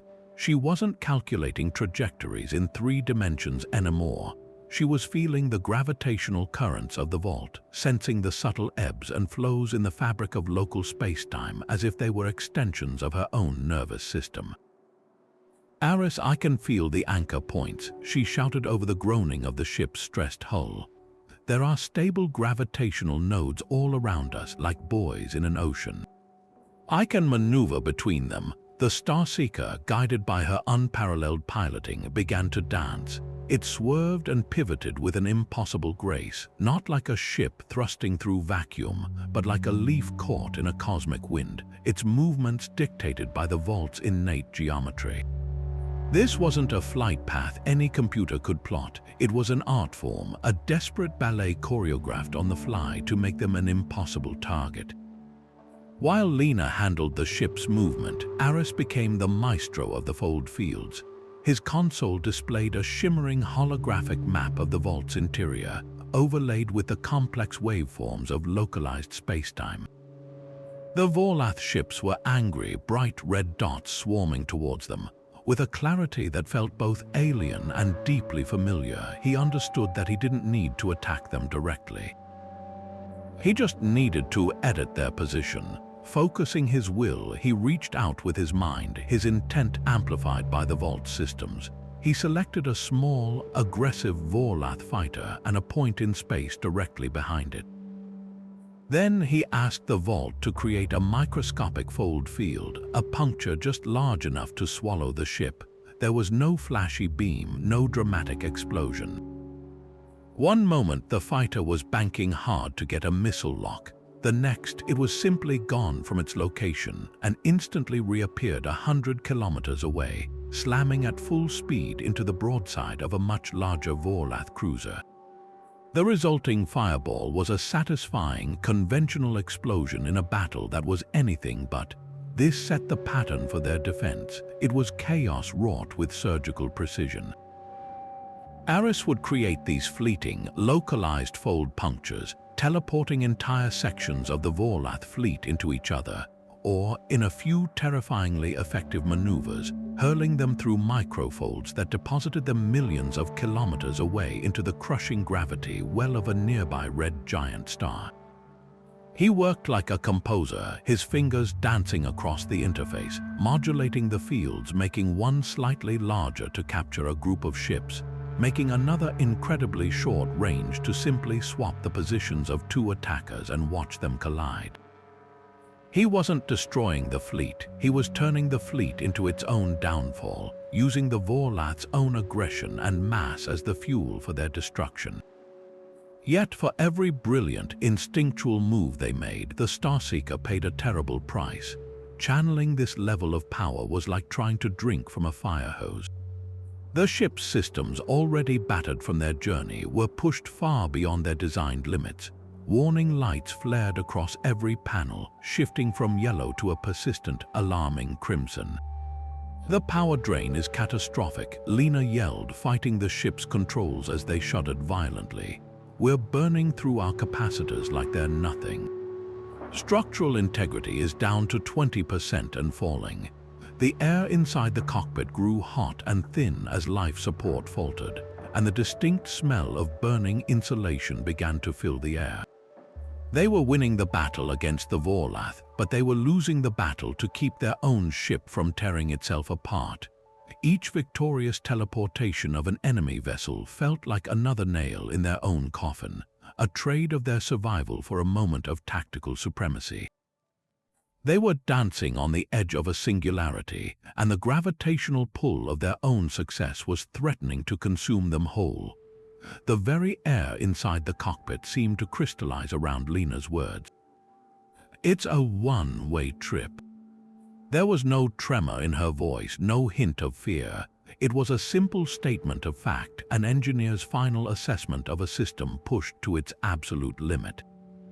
All the frantic dodging, the brilliant, improvised teleportations, it had all been a holding action, a desperate dance to buy them this single, terrible moment of clarity. They had weathered the storm, but the Leviathan remained. Gorath's flagship, a mountain of weapons and hatred, was powering up its primary cannon, a weapon clearly designed to crack the vault's defenses wide open. They could dance around it for another minute, maybe two, but their ship was dying around them. The Starseeker was a ghost of its former self, venting atmosphere and trailing a cloud of debris, its power reserves hovering just above total collapse. They had no weapons left to fire, no energy for another clever fold. All they had left was the ship itself. Aris didn't look at her. His eyes were fixed on his console, on the shimmering schematic of the fold drive. He understood the physics of it with a terrifying, instant clarity.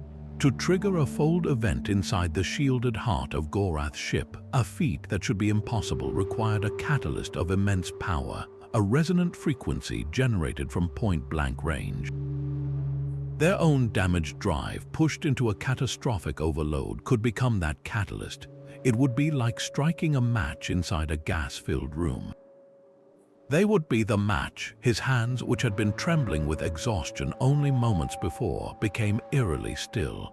He began inputting the final sequence, his movements precise and deliberate. A strange, profound calm settled over him.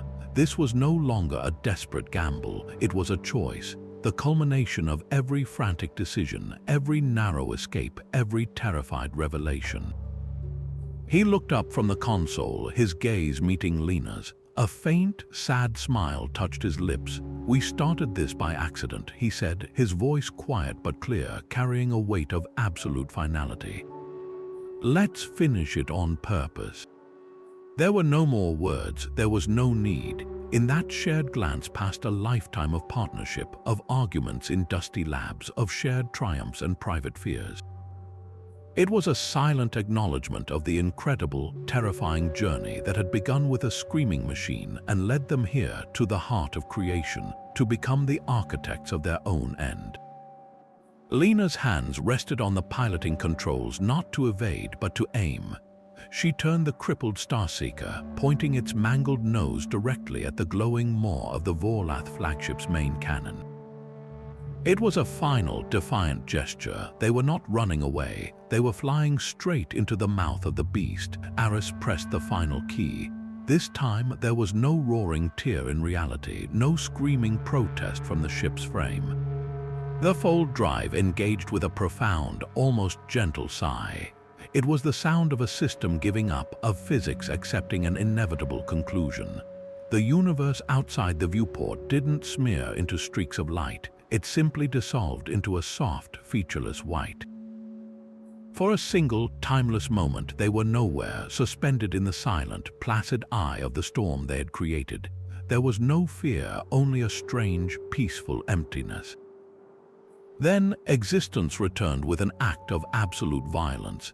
They didn't emerge into space. They materialized inside the Vorlath flagship, their ship telefragging directly into the heart of its main power conduit. The collision was not a crash of metal on metal. It was the catastrophic meeting of two incompatible fold fields, a paradox made real. The resulting detonation was silent from their perspective, an immediate, all-consuming white light that vaporized the Starseeker and its crew in a nanosecond of pure energy. But from the outside, the effect was apocalyptic. Gorath's flagship didn't explode, it unfolded. The massive warship twisted in upon itself, its hull plates peeling back like the petals of a dark flower blooming in fast motion. From its center erupted not fire, but a miniature star, a brief, furious singularity born from the forced merger of the two drives. It hung in the vault for a fraction of a second, a black hole wreathed in impossible light, before collapsing in on itself with a gravitational shudder that ripped the remaining Vorlath ships apart like paper. The silent, elegant defense of the vault was replaced by a single, decisive act of self-annihilation. The battle was over. The price for victory had been paid in full. The detonation was silent from the inside, an all-consuming finality for Aris and Lena. But from the perspective of the Galactic Council, who had been frantically monitoring the confrontation through long-range sensors after Ilara's final, desperate transmission, the event was anything but quiet. The expanding wave of energy that consumed the Vorlath Armada wasn't a fiery explosion in the conventional sense. It was a sphere of pure, brilliant white light that moved faster than any known physical law allowed. A silent, elegant annihilation that unraveled Gorath's fleet into harmless, glittering particles of light. It was a display of power so absolute, so clean in its execution, that it could only be interpreted as an act of divine will. There were no screams, no debris fields, no lingering radiation, just a profound and absolute silence where a fleet of conquest had been moments before. And at the center of it all, the Starseeker was simply gone, vanished without a trace. To the assembled species of the galaxy, the conclusion was inescapable and awe-inspiring. The beings they had called progenitors had not merely defended their sacred vault, they had performed the ultimate sacrifice. They had erased themselves from existence to protect the very civilizations they had seeded millennia ago. The tale spread across the galactic network not as a military report, but as a new foundational myth. It was the story of the quiet gods who returned not to rule, but to save their children from a tyrant's ambition, paying for that salvation with their own transcendent lives. In council chambers, from the crystalline cities of the Ceruleans to the watery depths of the Aquilish homeworld, a new era of reverence for humanity began. The label of progenitor was no longer a title of fearful power, but one of sacred, selfless guardianship. Humanity, embodied by Aris and Lena, were forever enshrined as martyrs of cosmic peace.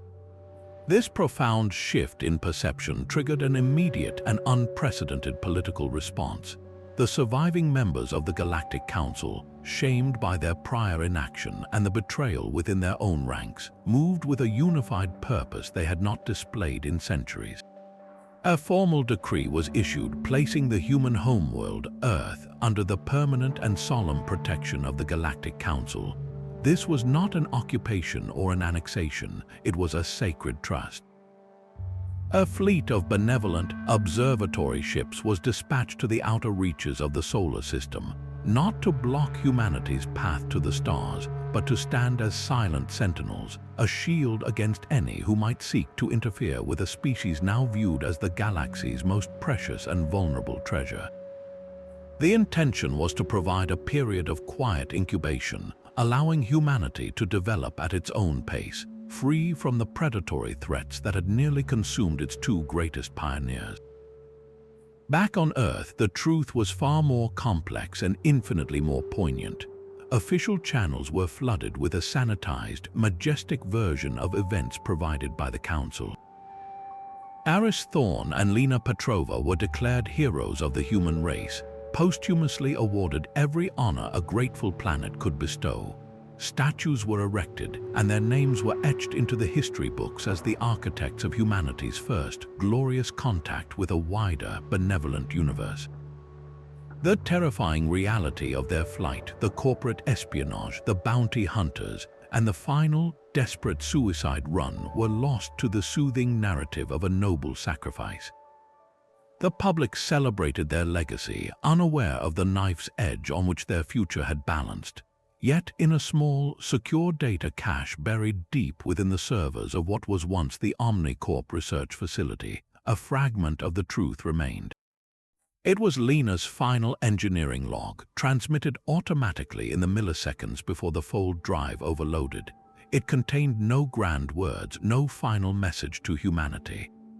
It was just raw data, the precise energy signature of the vault, the last telemetry of the Starseeker, and a single, looping line of code from the fold drive's core. To any human scientist who might one day stumble upon it, it would look like gibberish, a corrupted file from a failed experiment. But it was a fingerprint, a whisper of the real story, a story not of gods, but of two brilliantly flawed people who, through a combination of accident, courage, and sheer stubbornness, had accidentally convinced the galaxy that humanity was something it was not, and in doing so had secured its future. The silence that followed their sacrifice was not just the absence of sound in space. It was the quiet before the storm of human potential, finally unleashed upon a cosmos that now watched with bated breath, waiting for the children of the progenitors to finally wake up and claim their inheritance. Months bled into a silent vigil. The official story had solidified into marble and myth. Across Earth, the names Aris Thorne and Lena Petrova were spoken with a hushed reverence reserved for saints and fallen soldiers. Their sacrifice had bought humanity not just safety, but a starring role in a galactic drama, a privilege that felt both wondrous and unearned. The sentinel ships of the Galactic Council maintained their respectful distance at the edge of the solar system, a constant, silent reminder of the debt owed. Life on Earth, however, had begun to adapt to its new reality. The first tentative diplomatic exchanges had begun. Universities were scrambling to incorporate xenolinguistics and astropolitics into their curricula, and a quiet, hopeful anticipation hummed just beneath the surface of everyday life. Humanity was waiting for its next chapter to begin, never imagining the prologue was about to rewrite itself. The detection was so faint, so anomalous, that the junior technician on duty at the Lunar Perimeter Array almost dismissed it as a sensor ghost. A tiny object, no larger than a personal escape pod, was drifting just beyond the orbit of Neptune.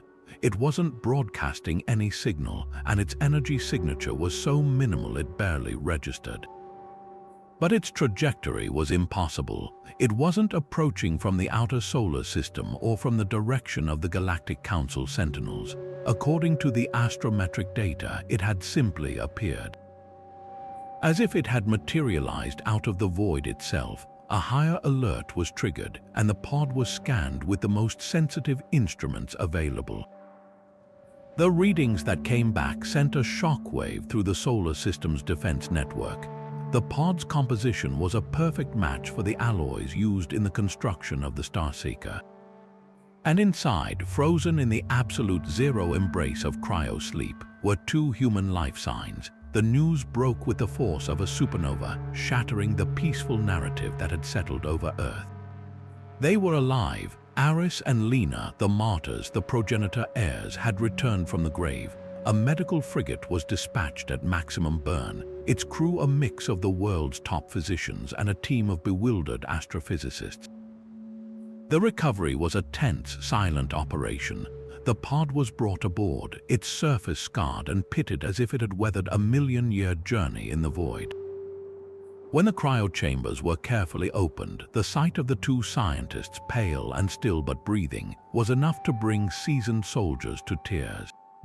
The awakening was slow, a gradual return to consciousness filled with disorientation and a profound, lingering trauma in their eyes. They had not expected to wake up. As their strength returned, the story they told to a hushed, private audience of world leaders and the few trusted council liaisons was not one of glorious ascension or a victorious battle. It was a cold, clinical account of physics defied. Aris, his voice still raspy from disuse, explained that their final act triggering the fold drive inside the Vorlath flagship should have resulted in their utter annihilation. The energy released would have vaporized any known matter, but in the heart of that cataclysm, at the very epicenter of the conflicting fold fields, something unprecedented had occurred. The feedback loop had been so intense, the laws of physics so locally rewritten that their physical forms had not been destroyed. Instead, they had been translated. Their atoms, their very consciousness, had been unraveled into a state of pure energy, riding the shockwave of the detonation like a surfer on a wave of light. They had experienced nothing and everything. There was no tunnel of light, no review of their lives. There was only a durationless existence as part of the cosmic background hum, a fleeting moment of unity with the universe that had lasted either an instant or an eternity. Then, as the fold wave dissipated, the energy that was them had recoalesced. The progenitor vault, or perhaps the latent network itself, had acted as a template, a set of cosmic instructions that guided their reformation. The pod that housed them was not a piece of the Starseeker.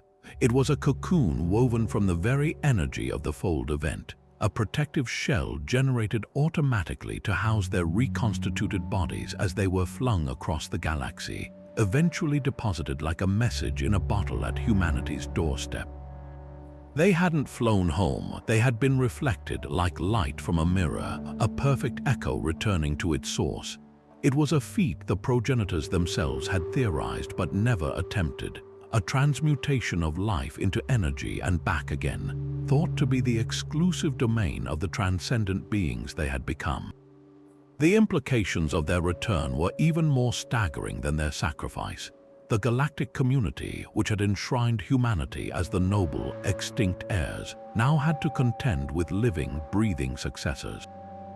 The myth of the selfless progenitor martyrs was powerfully resonant, but a living legend is far more complicated.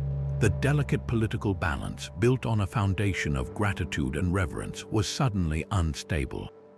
Some species saw their return as the ultimate confirmation of their divine nature, a true resurrection that cemented humanity's place at the center of galactic destiny.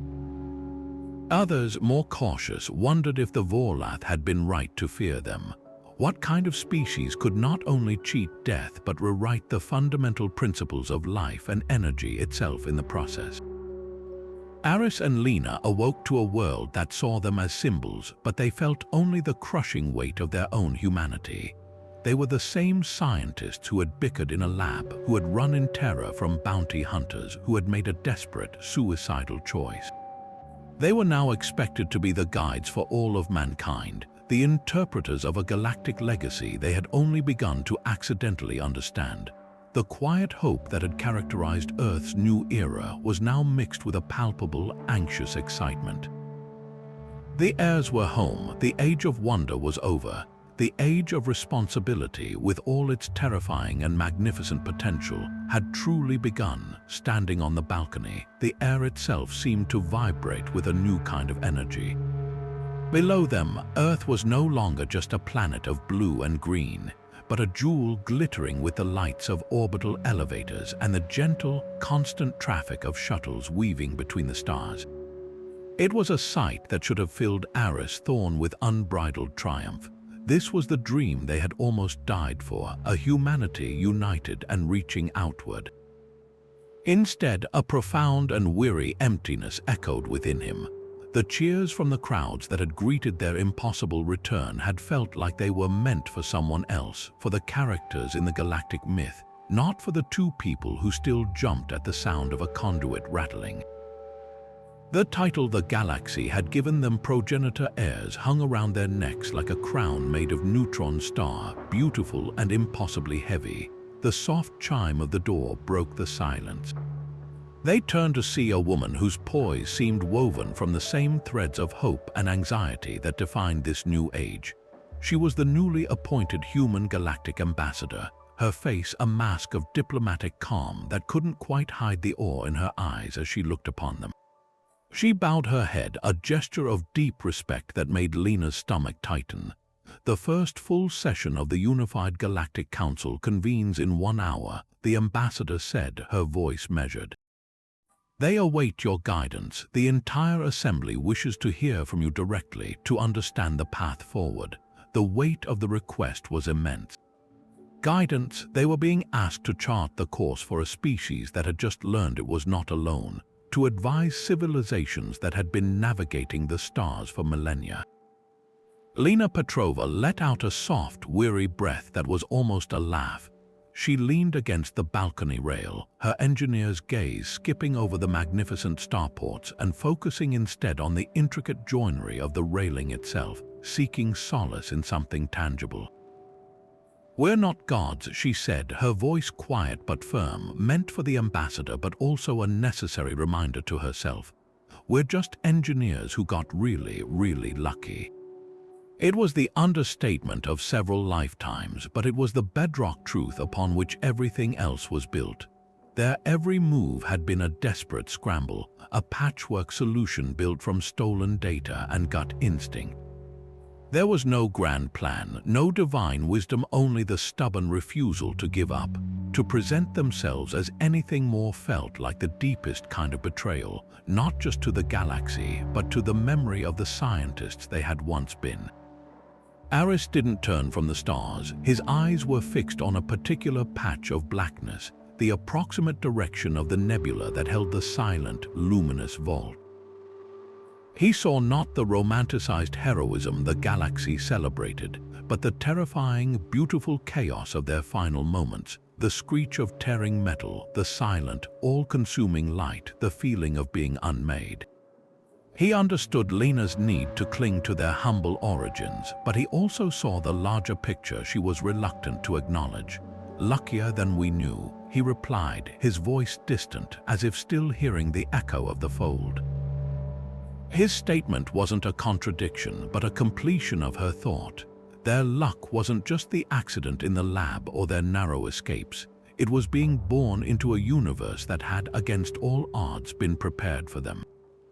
It was the discovery of a legacy they were genetically coded to understand, a cosmic safety net woven by ancestors they never knew they had. He finally turned to face the ambassador, and then Lena, his expression shifting from introspection to a grim, determined resolve. "The real work begins now," he said, and that work was terrifying in its scope. It wasn't about giving speeches or accepting accolades. The real work was the monumental task of translation. They had to take the sublime, transcendent truth of the progenitors, a civilization that had evolved beyond physical conflict and individual ego, and distill it into a language that a young, passionate, and still deeply flawed humanity could understand and embrace. They had to build a bridge between the earthly and the cosmic, to guide their species away from the old patterns of fear and competition that had defined its history, and toward the collaborative, nurturing destiny the progenitors had envisioned. They had to become teachers of a philosophy they were only just beginning to comprehend themselves, all while navigating the complex, watchful politics of a galaxy that saw them as either messiahs or monsters. The balcony was not a place of celebration. It was the starting line for the most daunting journey of all. And so, the story of humanity's chaotic, accidental breakthrough began its transformation from a desperate secret into a galactic legend. It was not a tale of deliberate conquest or a master plan fulfilled, but something far more resonant, a testament to the unpredictable power of chaotic innovation. This narrative of a species stumbling through a door it never knew was there, of flawed, brilliant individuals making impossible choices, became a foundational myth not just for humanity but for the galaxy itself. It was a story that celebrated ingenuity born from desperation and unity forged in the crucible of a shared threat, offering a compelling alternative to the rigid, control-obsessed doctrines of the Vorlath. In council chambers and starports across the Milky Way, the names Aris Thorne and Lena Petrova were whispered not as distant, perfect gods, but as relatable pioneers, their very human flaws making their achievements all the more inspiring. Given this legacy, it was only fitting that they were placed at the helm of the newly formed Fold Research Initiative. This was not an omnicorp black project shrouded in secrecy, but a transparent, collaborative endeavor with oversight from the Galactic Council. Their mandate was clear and profound: to guide the development of this universe-altering technology toward purposes of exploration and connection, explicitly forbidding its use for conquest or weaponization.